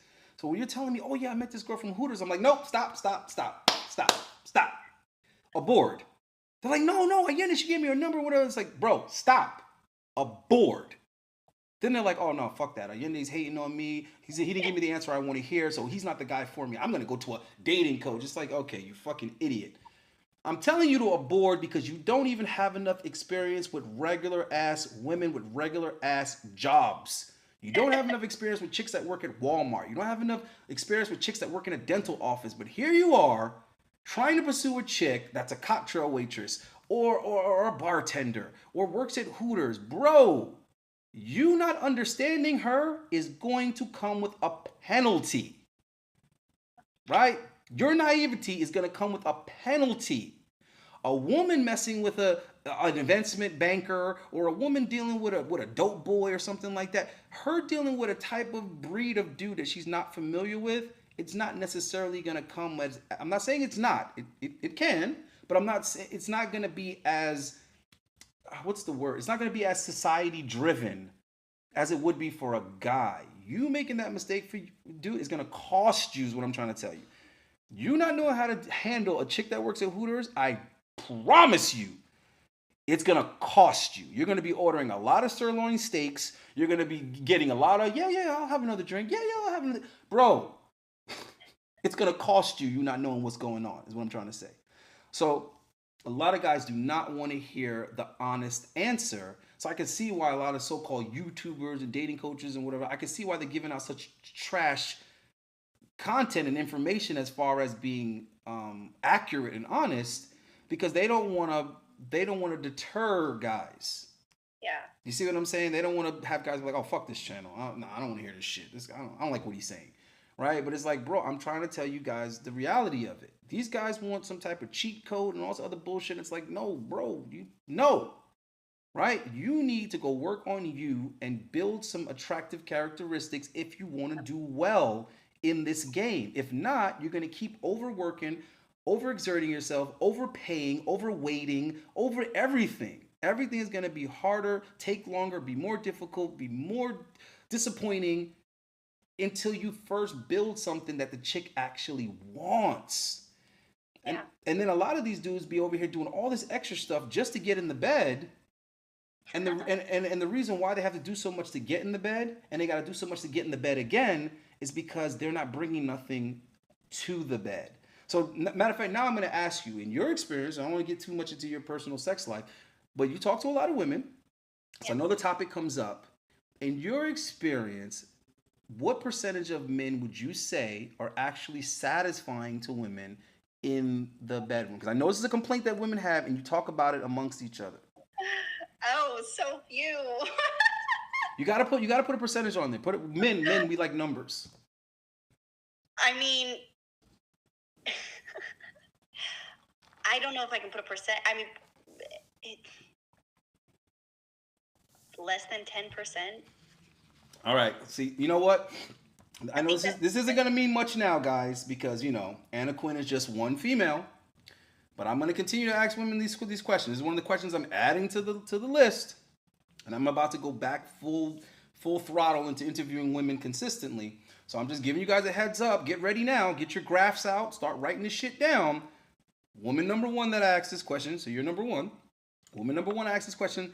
Her number was 10%, or less than 10% actually.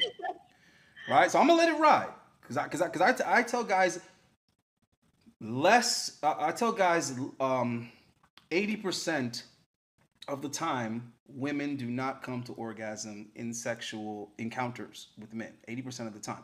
So I don't know what percentage of men that would be, but I'm just saying this is the research that I've done. And I also speak to a lot of women. So a lot of my research is actually in person, one-on-one, actually knowing these women, as well as looking at the studies and, all this other kind of stuff, right? So 80% of the time, guys, women report that they do not have an orgasm. Now, if you compare that to men, the number is going to be flipped. Okay? 80% of the time that men have sexual encounters, they do come to orgasm. So just fucking think about that, right? That's very interesting that correlates so well with our attraction. Our attraction lines up the same way, okay? Most men are attracted or would sleep with 80% of women, whereas most women are only sexually interested in 20% of men. Go figure. You see what I'm saying? It's just funny how that tends to line up like that, the 80-20 rule. We see it so frequently through nature. So what I tell guys is, why are you breaking your back trying to trick, convince, coerce, manipulate this girl into giving you some, when what you really should be doing is focusing on how you can become something she actually wants. Therefore, you don't have to trick her, you don't have to manipulate her, you don't have to do all this extra shit. Because I've spent enough time of my life being a guy that can sleep with women I simply met at Starbucks for a coffee. There's a reason why certain guys can just go for a walk on the beach as a first date, and other guys have to do something extravagant and still go home alone. It's really not that complicated. All right? She's not sexually interested in you, dum-dum. Okay? The guy that she can just go meet for a cup of coffee, she literally doesn't care about the coffee. She just doesn't want to feel awkward by saying, hey, just come over and let's pretend to watch Netflix and somehow hook up. She doesn't want to feel weird it being that cut and dry. So she has to kind of put something in front of it, right? Like we got to do something plutonic first. So I don't feel like, you get what I'm trying to say? Because remember, guys, it's all about feelings. So she needs that buffer there. That's what that cup of coffee is. That's what that gym date is. It's just her putting something in front of the cock so she doesn't feel like, you see what I'm trying to say? Yeah, there have to be enough encounters before before a sexual encounter. Right. But what I'm trying to say is she's already made that decision already in her head. Like she's already decided from when she first met this guy, he's hot. He turns me on. I'm interested in it. I'm interested in that. I want to see him naked. I want to know what it's like to be with him. But she has to put all this other stuff in front of it to maintain, her, you get what I'm trying to say, to maintain her integrity to some extent. Now, and then, see, this is the thing. This is the guys with little experience and they're behaving like they got low IQ. Oh, she's a thought. She's a hoe. Oh, she slept with him right away. Bro, she wouldn't just sleep with any dude like that. This particular dude falls in the top 20% as far as attractiveness is concerned. So there's going to be concessions for that. Okay, it's not every guy she's gonna like go on 2 little gym dates with or whatever and then sleep with. No. But guys that fall into this demographic, they get that type of response. That's how it works, bro. So it's not she's easy. It's not she's a slut or she's a hoe or whatever. You probably couldn't buy it. You couldn't buy it, right? So she's not a garden tool. You couldn't buy it, right? Okay. The next thing is she wouldn't sleep with anybody, so she's not a slut.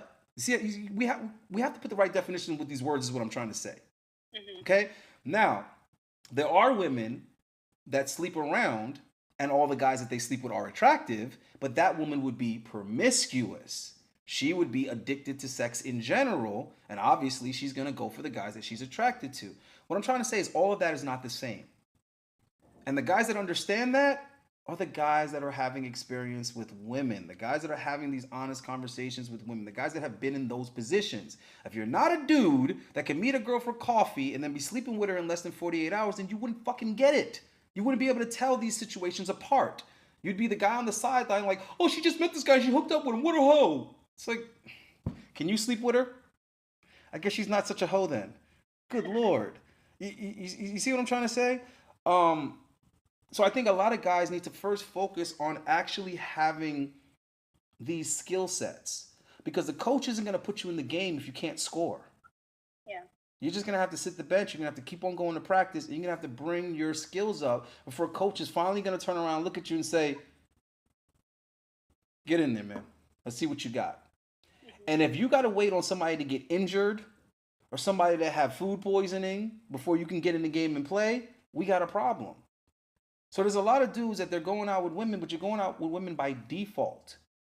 Because the guy that she really wants to go out with, he ain't answering the phone. He's off with some other chick because she can't get him to be committed. She can't get his full, undivided attention. He's a hot guy, so obviously he has options and other women are attracted to him. So because she ain't got nothing to do this Wednesday night, all right, I'll let you take me out. Okay, dude, I'll let you take me to this expensive restaurant. I'll let you take me to the IMAX. Yes, I want butter on my popcorn. I want the bonbons. I want the Raisinets. I want some M&Ms also. I want an extra large soda. Yeah, she'll let you do that. So she doesn't have to just be home thinking about this guy and wondering why he left her on red. So all I'm saying is we need to be honest here. So I'm going to start asking more women that question because so many guys are oblivious to how simple the answers to these enigmas are, bro. It's not that women's standards are unrealistic and all this other stuff. It's not that these women just love guys that mistreat them and treat them badly. It's that the guys that are treating them like that, they're holding these women hostage because they know that they got the banana split. They know they got between their legs what these women find to be rare. If you're saying, right, let's just deal with it from a mathematical standpoint. If you're saying that roughly your estimation is less than 10% guys know how to handle themselves in the bedroom, then by definition, a guy that does is extremely valuable. So of course women are going to, what did I tell you earlier, make concessions for this particular guy. He's going to get away with talking to her a certain way. He's going to get away with standing her up. He's going to get away with cheating on her. He might get away with being a little abusive. He might get away with being toxic and all these other type of things. So I think people are making the wrong connection. Guys are making the wrong connection. They're connecting it with the treatment and saying, guys, women are attracted to guys that treat them like shit. No, bro, you're mixing up what came first, the chicken or the egg. What it is that guys that have that level of attractiveness, sometimes they're not respectful about it. They take advantage of it. They say, you know what? Since I have this many girls interested in me, I don't have to necessarily treat them well. I don't have to be a good person. I could be a dick. And they're going to tolerate it because they like me. Yeah. And they can't negotiate their feelings. They can't turn it off. They can't say, stop being attracted to this guy. Stop answering the phone when he calls. Stop letting him come back. Stop letting him back in. Stop letting him sleep with you again. It's hard for them to cut him off. But guess what? There are women that are doing the same shit. There are women that have terrible attitudes because they're really hot. Yeah. So they never had to be good people. They never had to treat people well because they're beautiful, so people keep on doing shit for them. Mm-hmm. Right? It's really not that different, and it's not that hard to understand. But you get guys over here that are confusing all of this, and they're calling it something else. And now they're out here trying to pretend to be an asshole. They're like, okay, I'm going to treat women like shit because that's what women like. It's like, dude, the guy that's treating her like shit, it's a choice. He could not treat her like shit and she would still like him. Do you see what I'm trying to say? She likes him because he's attractive and he's satisfying her in the bedroom. So if he just decided to treat her better, she would just be lucky. She'd be grateful. She'd be like, shit, I got a tall guy that's good looking. He dicks me down, right? And he treats me like a lady, right? And other women would be like, he's not cheating on you? He doesn't call you names? Lucky you. You're so lucky, girl. Oh, yeah. I wish I could find a guy like that. Right? So I feel like guys need to focus on developing those qualities and characteristics and then just have a better character. As you become more attractive to women, just have a better character. You see what I'm saying? Treat them better. The dude that built his wife a house, he's a really good looking dude. He was in really great shape. he chose to be that type of man. You see what I'm saying? He chose to be a man that treated his wife well. He chose to be a man that wanted to build a house. He chose to be a man that wanted to stay committed with one woman, get married, have a family. Yeah. He chose to do that, is what I'm trying to say. He could have handled her probably any way that he wanted to. You see what I'm trying to say? But he chose to handle her well. Somebody put here in the comments, like, you know, because this is how these guys talk, right? So I'm sharing my world with you, right? This is how these guys talk. But Allende, that's what happened to Rollo Tomasi's brother. He built his wife a house and she left him, and then he committed suicide in that very same house. It's like, Jesus Christ, bro. Do you know how many different variables and moving parts they can be? Why are you thinking because one dude built a house and another dude built a house is the exact same situation? Was Rollo's brother attractive? Was he taking care of business? Was she genuinely into this guy? Did he build a house and then cheat on her? That's what I'm trying to say. There's so many different things going on here. Okay, Yeah. what was the character of her, of his wife? Yeah. Right? Was she a good person? Was she grateful? Did she deserve for him to marry her and build a house? Because he married her. He chose that wife. He proposed. A lot going on. People just we group people. I don't want to say we because I don't do it, but today's generation groups people. They just like, okay, similarity. You're in this group. Yeah, you're in a box. Someone said it earlier, and then they deleted the comment, or I don't know if they deleted it or you deleted it, but someone was like, "But single moms aren't desirable." Like they said that in the comment. Yeah, which makes no sense. How are you saying that when I know plenty of single mothers that are constantly dating or they're in relationships with one dude? Either way, guys are interested in them. That's what I'm saying. Just because, like, you might have a single mom who is not desirable because maybe she's got five. I don't want to say that. Well, not even that. She could have one kid and just not have a good character. Yeah. Okay. But you see how his example. This is the thing that kills me about these dudes. It's like they don't think before they type. He really in his head thinks that somehow his example can contend with my example. My dude, you're talking about a motherfucker on YouTube who you've never met's brother. That's who you're talking about. You're talking about a dude who you never met's brother. So you've never met or seen his brother. You've never even heard his brother talk. You never even heard his brother tell his own goddamn story. I'm talking about a motherfucker that I personally knew, that I worked with, that I met his fiance because I met her before he married her. That's what I'm talking about. I'm talking about a personal experience. You're talking about somebody on YouTube's brother. Shut your shit up. But this is how these young men think today. And it's no wonder you're so lost and confused because you keep trying to compare apples to orange, to pears, to plums, to grapes, to walnuts. None of this shit is the same. Yeah. These are all isolated things that you know very little of.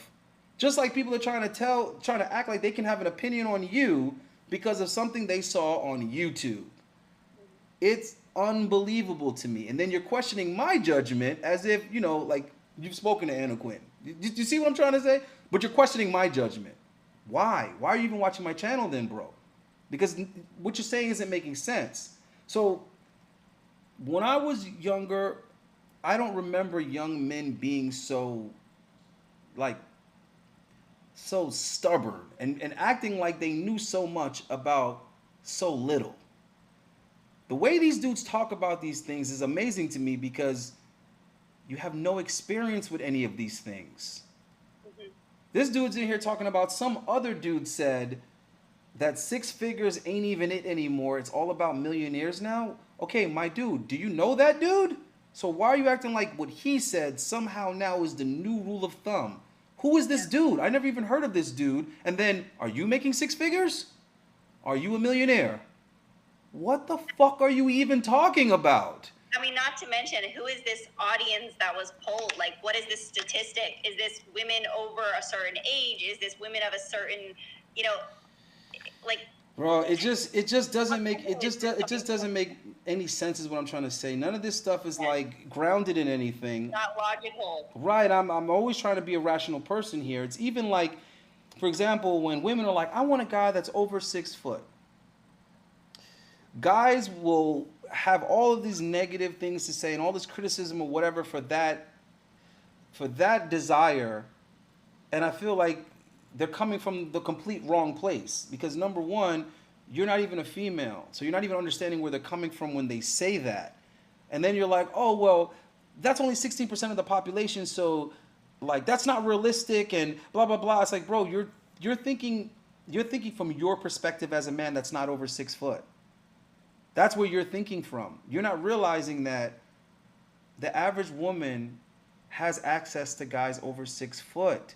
It's just whether or not they can keep the guy. It's whether or not they can isolate the guy to themselves. So when women are saying that, I'm pushing back on it, but I'm pushing back on it from a position of what the actual issue is. Not telling her that she's crazy for wanting that, or that that's unrealistic, or that's impossible. It's like, how are you going to tell her that's impossible when she's dated several dudes over 6 foot?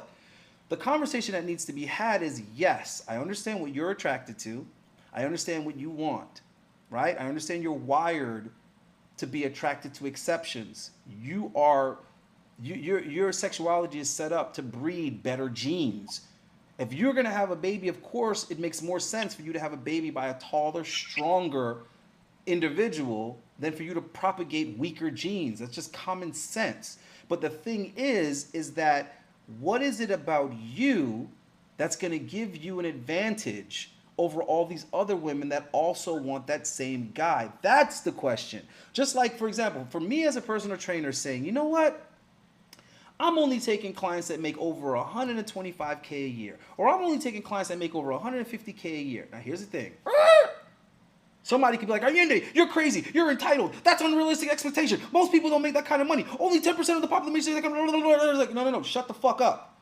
That's not the thing. The thing is, what is it about my expertise that's going to give me an edge and an advantage in the personal training industry, to whereas I'm going to be able to attract and secure clients of that caliber?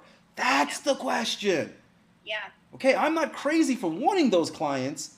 I'm crazy for thinking I can have those type of clients if I don't have what it would take to get them and keep them. So dudes that are making 100K plus a year, sometimes they get married. That means some woman out there got what it takes to take said dude off the market. There's dudes that are 6'2" that are married and have kids. That means there was a woman out there that was something about her that was able to reel in a dude that was 6'2", made good money and was handsome. She had something that reeled that motherfucker in and got him down on one knee. Right? So that's the thing. But you have all these dudes out here whining and belly aching and criticizing these women, talking about these women are crazy, these women are entitled, these women is like, bro, stop. You're not marrying dudes, bro. You're not out here dating and marrying dudes. So it's not on you. You get what I'm trying to say? To decide what women should be wanting or looking for in a guy. And again, women are making this very same mistake in modern times. They're over here saying that, listen, I'm high value and I make this kind of money and I'm independent and I own my own business and I have my own house and I have my own car, so I'm a catch. And it's like, whoa, who said that's what dudes want? Who are you to decide that that's what dudes want? And then that's the same chick that if a dude is like, hey, you know what I want you to do? Shut up and listen. Oh, you misogynist? What, I'm supposed to just be your slave? Hey, I'm watching the game with my friends. Could you pass us a beer? Oh, how dare you? Get your own beer. I'm not your slave. This isn't the 1930s. I don't know it. I don't know where these women come from, because I don't know anyone like that. No, there's a lot of modern women that's their attitude. That's their attitude. That not only should a guy want what they think or say he should want, but he also should not even be asking or requesting the things that he's asking and requesting. It's like, well, how dare you want that? How dare you want a woman that's going to be home waiting for you to get home from work? How dare you want a woman that's going to cook and clean? Like, how dare you want a woman that's going to be cooperative and do what you would like her to do without giving you lip and arguing with you and complaining and challenging you? Like, how dare you? It's like, well, that's what guys want. Well, and women want men who care about their happiness. So even if a man wanted a woman who stayed at home and waited for him and cleaned the house, etc., if that was his desire and my desire was to work, then that would be a conversation. Hey, which is, compromise is also a high value characteristic. Someone able to work through things and compromise, because that's where that stuff comes into play. Okay, you want me to be at home waiting for you when you get home. Why is that? What are the other factors? Is it that you want the house taken care of so it's clean when you get home? Okay, well, if I want to work, I can hire a cleaning lady. And then I can work and still be home in time to cook dinner and be there for you when you get home, fine. But women want a man who is genuinely interested in their happiness too. No, absolutely. That's what I'm trying to say is like, when I suggested to bring women into this space, or, well, now it's going to be a completely different space, but I was trying to counteract what I thought were the issues in the so-called space. Right? It's not that I didn't agree with the ideology at the time. I just understood why everyone else was having a hard time getting on board. And I thought to myself, all right, well, how can this be remedied? Because I'm solution orientated. That's how my brain works. My brain doesn't think of dead ends and glass ceilings and hurdles. My mind thinks, how can I get over, under, around? That's how my mind works. So I thought, well, what could we do that would help the situation? And I thought, you can't discuss gays without gays present. You can't discuss blacks without blacks present. You can't discuss Mexicans without Mexicans present. You can't discuss women without women present. You can't discuss high-valued men without high-valued men present. Okay? You can't discuss what women want without women in the conversation. It's fucking asinine. This is why companies conduct surveys all the damn time, because they need to get feedback from the consumer so that they understand how to market their product or service. You can't guesstimate or be the arbiter of what the consumer wants. You have to find the middle ground and figure out, well, how can I, give them what they want and still get what I want? So the goal is to try to bring men and women closer together, right? Not on some matchmaker shit, but just make it so that they can communicate. Because even what I see in a lot of relationships is like, the man and the woman aren't even communicating well. And then the woman goes back and talks to her friends, and then like she's getting a bunch of negative feedback from her friends that's anti-man. And then the guy is getting one or the other. He's either getting, hey man, you know how it is, women, you just got to deal with it. If you want to have sex with them and you want them in your life, you're just going to have to accept it. It's just the way it is. And then you have the other guys that are like, oh, nah, man, all these women are thoughts. All these women are this. Man, fuck these women. I hate these women. So it's just like, it's either be super, super, super passive, or it's be super, super, super aggressive and a militant. And it's my way or no way. Well, with that attitude, most of the times you end up with no chick. The guys that act like that usually can't get a chick either. So it's like, okay, neither one of those are working, because either the guy's going to be unhappy because he's being passive, he's not getting what he wants, or the dude is just going to have this negative attitude and energy that's going to push away every chick anyway.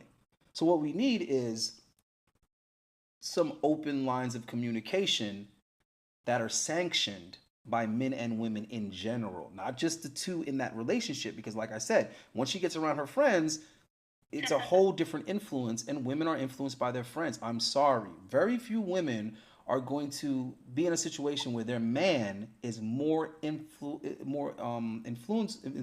them more than their female friends and family. It's just not likely whatsoever. It's just not likely. You get what I'm trying to say? It's just not even a realistic thing to bank on. So I try to tell dudes all the time, if you're in a relationship with a female and you don't have a healthy relationship with her sister, her aunt, her friends, her coworkers, bro, you are fighting an uphill battle. And you're probably in a relationship with a stranger. You don't even know who the fuck you're in a relationship. I'm telling you right now, you don't even know who you're sharing your bed with. Because the her that she shows you is not the her that everyone else sees. In order for that female to be the same person, you have to be on terms and on board with the people in her life. Period. And a lot of times she probably spends more time with them than you anyway, because when she's with you, she's unconscious. She might see you 2 or 3 hours before you go to sleep, and you wake up and you go your respective work or whatever. So she's actually probably spending more time with these other people than you. And when you guys aren't communicating well, and the problems aren't really getting solved, who do you think she's discussing that with? Who do you think she's venting to? Right? So a lot of guys don't even realize how ass backwards they're going about their relationship. So they don't understand the importance of being on good terms with her friends. You see what I'm trying to say? Because if the friends don't like you, bro, I'm telling you right now, those bitches will smile in your face. They'll be like, hey, I fucking hate this guy. Why are you still with this guy? I'm telling you right now, that's how it will go down. So, guys have to kind of take those type of things into consideration as well. If they want to have a healthy relationship with a woman. Just my suggestion, in my experience, right? So if you're gonna be a charmer, you need to charm her and her friends. If you're gonna be generous, you need to be generous to her and her friends. And there's so many ways to do that if you actually are a valuable dude. The thing about value and the thing about wealth or anything that comes in abundance is you need to share. You need to kind of, spread it around a little bit, right? Whatever you got a lot of, you need to spread that shit around. If you want to have healthy relationships with people.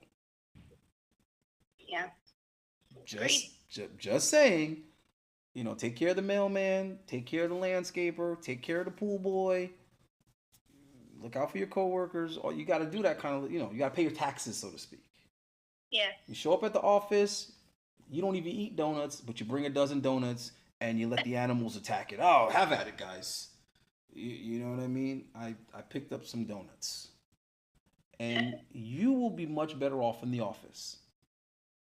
Very true. I'm just saying. But if you keep to yourself and you behave selfish and people see that you're doing good for yourself and they feel like you're selfish, you don't want the peasants ganging up on you is what I'm trying to say.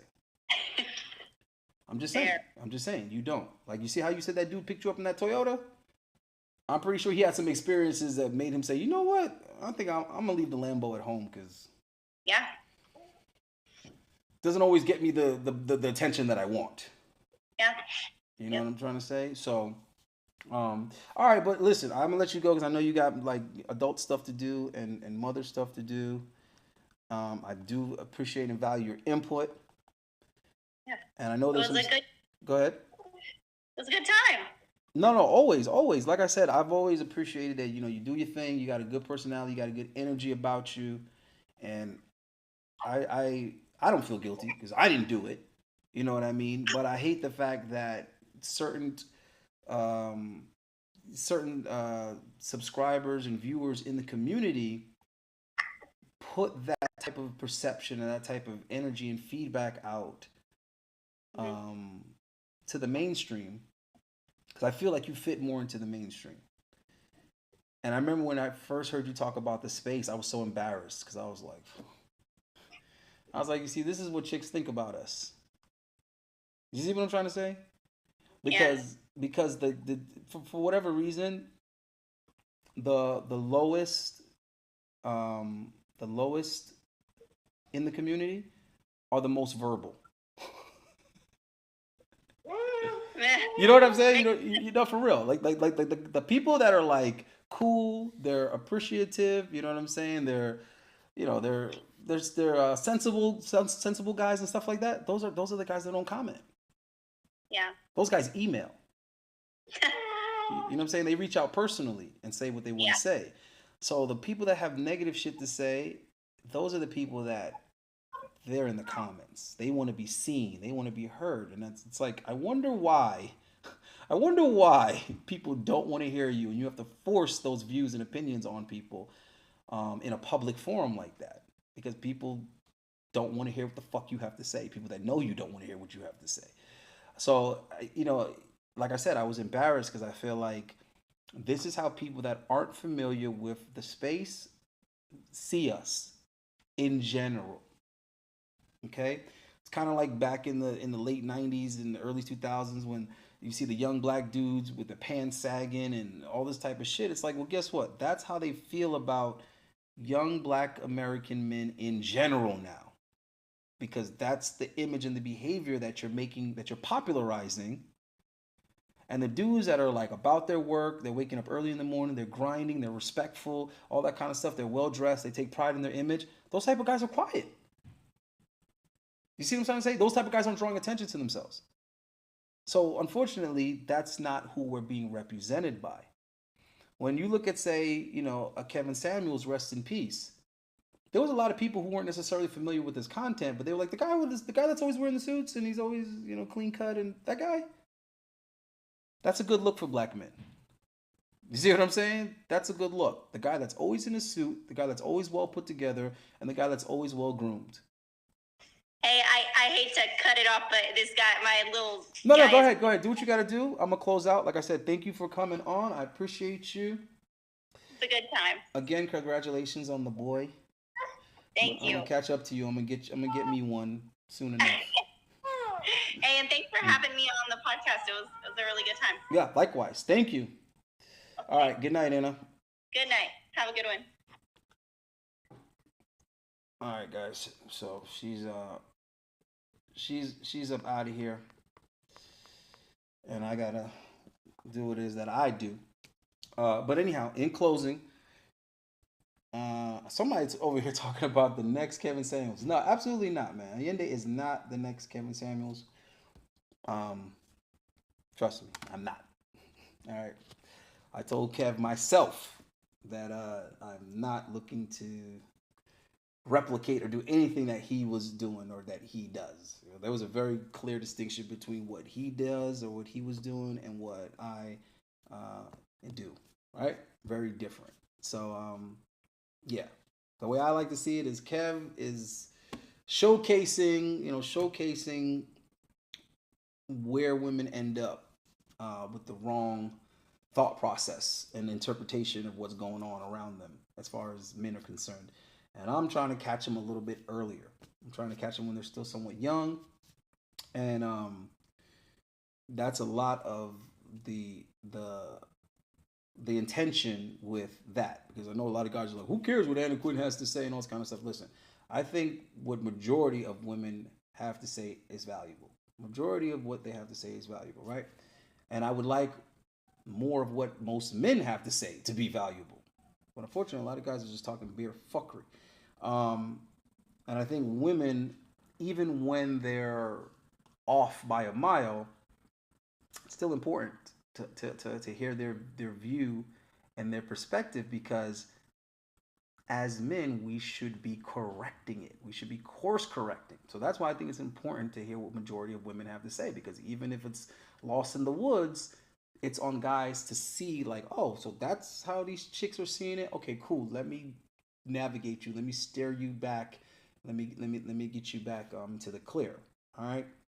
So I do think that her take on what a high value man is important for that reason. And she didn't really focus too much on the money, and she didn't really focus too much on the looks. But I know that's what a lot of guys think that it's all about. And I'm not going to say that that's not very important. It is. It is very important. But I think guys have to understand that the character is just as important as any other area of it, right? So the money is very important, guys. Obviously, being ambitious, like she said, is very, very important, because where do you think the money comes from? The money comes from being ambitious. And then the character, and I know this is something that Kevin hit on a lot, was the character. The character of the man is very, very important. For me, that's always been what stood out about guys, right? I don't remember guys because of the car that they drove. I don't remember guys because of how much money they had. I don't remember guys because of shit like that, right? I remember them because of their character, right? So that's what's going to be valuable, guys. And that's also what's going to make someone irreplaceable. Remember, how much money somebody makes doesn't make them irreplaceable, right? Especially not to people who can attract more people like that, right? If I lose a high earning client, it's not like, oh my God, where am I ever going to get a client that made that kind of money? It's like, all my clients make that kind of money. I'm not trying to be a dick, right?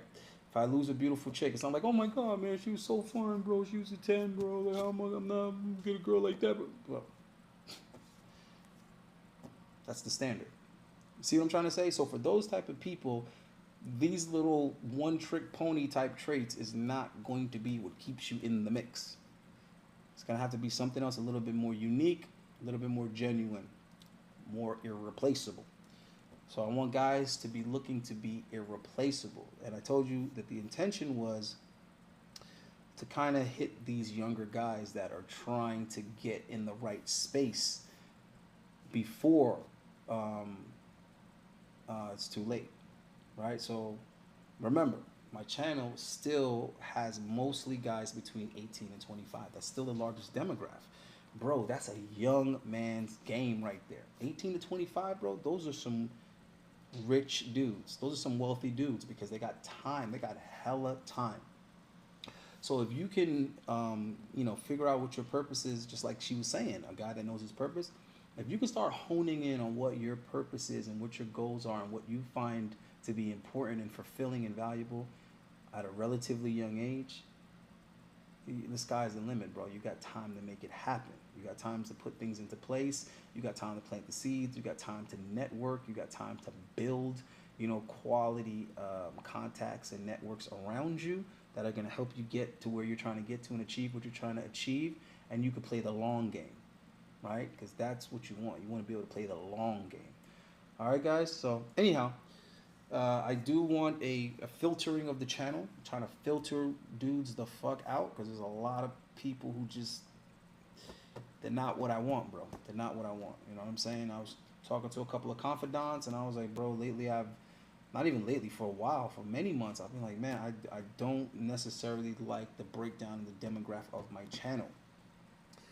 I don't want negative, pessimistic dudes, bro. I'm sorry. Like, I really don't want to hear this negative perspective and outlook on the world, on women. I don't want guys talking about, oh man, nobody should be having kids now. You don't bring kids into this world. What the fuck? Bro, I look at everything from logic and rationale. How could someone even say something so ridiculous? Yes, I sort of kind of understand what you're trying to say or where your feelings are coming from. But how could you make a statement like, oh no, you shouldn't have kids nowadays. No men should be having kids nowadays because the world is so this and so that and so. All right, so in the 1600s, when folks were enslaved, you shouldn't have been bringing children into the world? Certain populations of people wouldn't exist today if when their demographic was being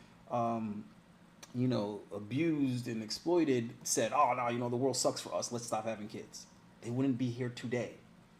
Okay, so I don't know how bad you think things are today that they were never that bad before. You didn't have certain issues that we have today back then or back whenever, but they had other issues. All right, I have a couple of clients that are Jewish. Imagine if during Holocaust times, their forefathers were saying, oh, no, you shouldn't have children. No, the world is terrible. They're killing Jews everywhere. They're exiling us everywhere, killing Jews. Let's just stop having kids. Then they wouldn't exist today, guys. So I don't want people that think and talk like that. That's not solution orientated. That's not helping anyone. And why I want to get away from this damn space is because majority of the content creators in this space are doing their equivalent of race baiting.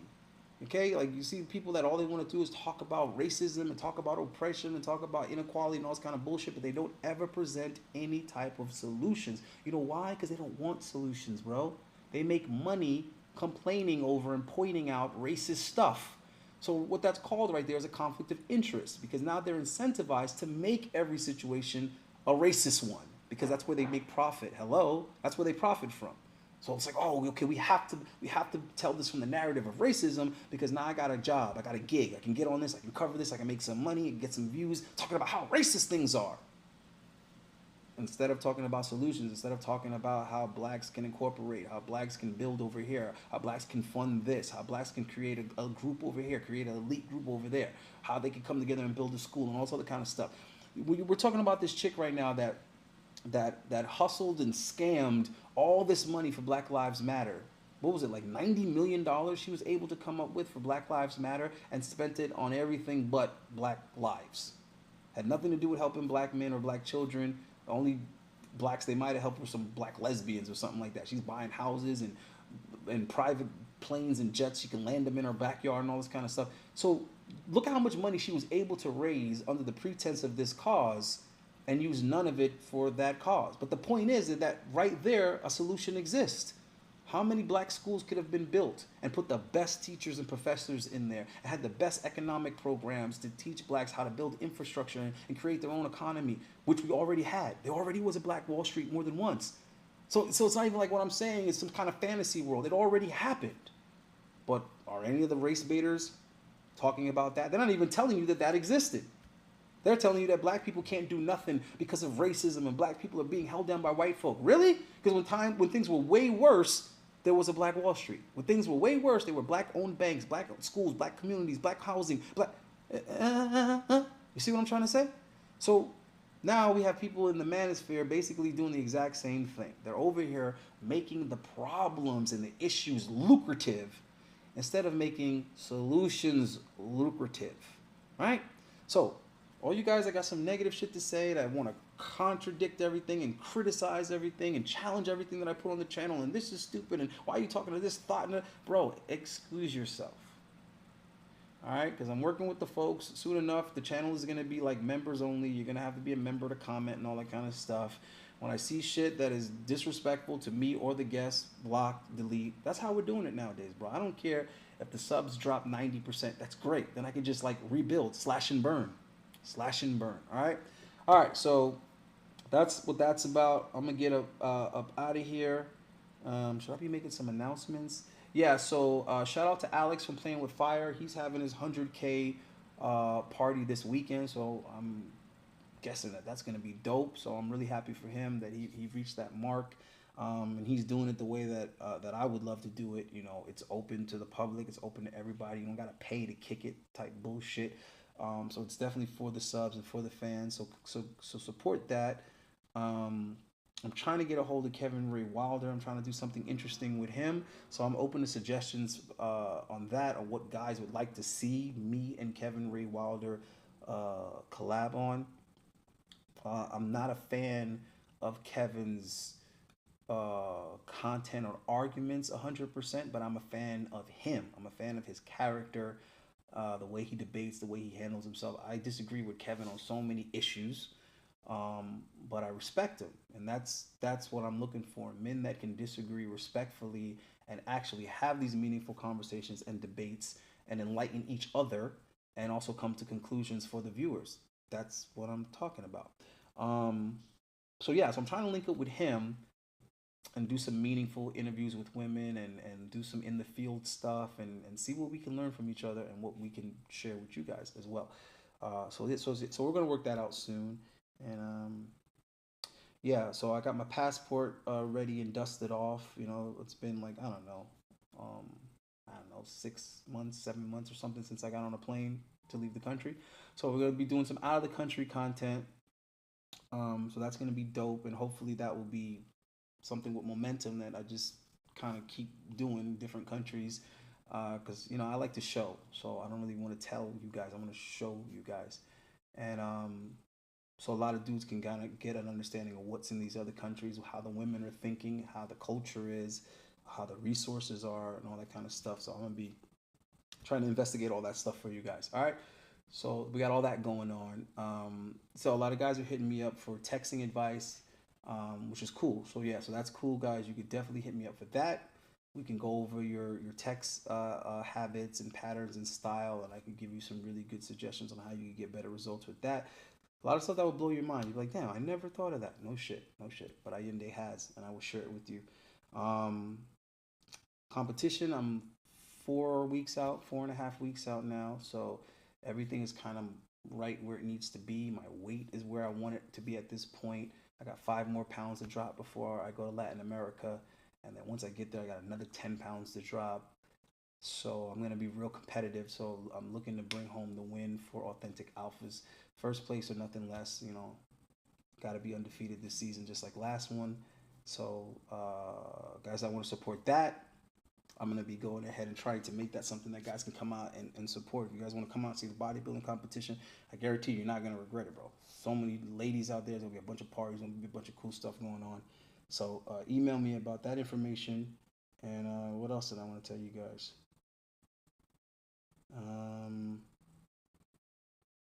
Somebody else I'm going to collab with, but I'll tell you guys about it later. Also, go out and check out Tip Network. They've been dropping a lot of stuff consistently. They keep telling me that they're gonna space stuff out. I'm like, yeah, but you're like dropping stuff every day. They're like, yeah, but we're gonna slow. So anyway, just go check out Tip Network because they got a lot of interesting videos they've been posting lately. So I'm gonna get back to posting frequently in a week. In about 10 days, guys, I'm gonna get back to like my daily posting. But I just wanted to get a head start on the competition and get in the right place with that because I can't afford to lose. I don't want to disappoint you guys. So yeah, other than that, we're out of here. Keep it authentic.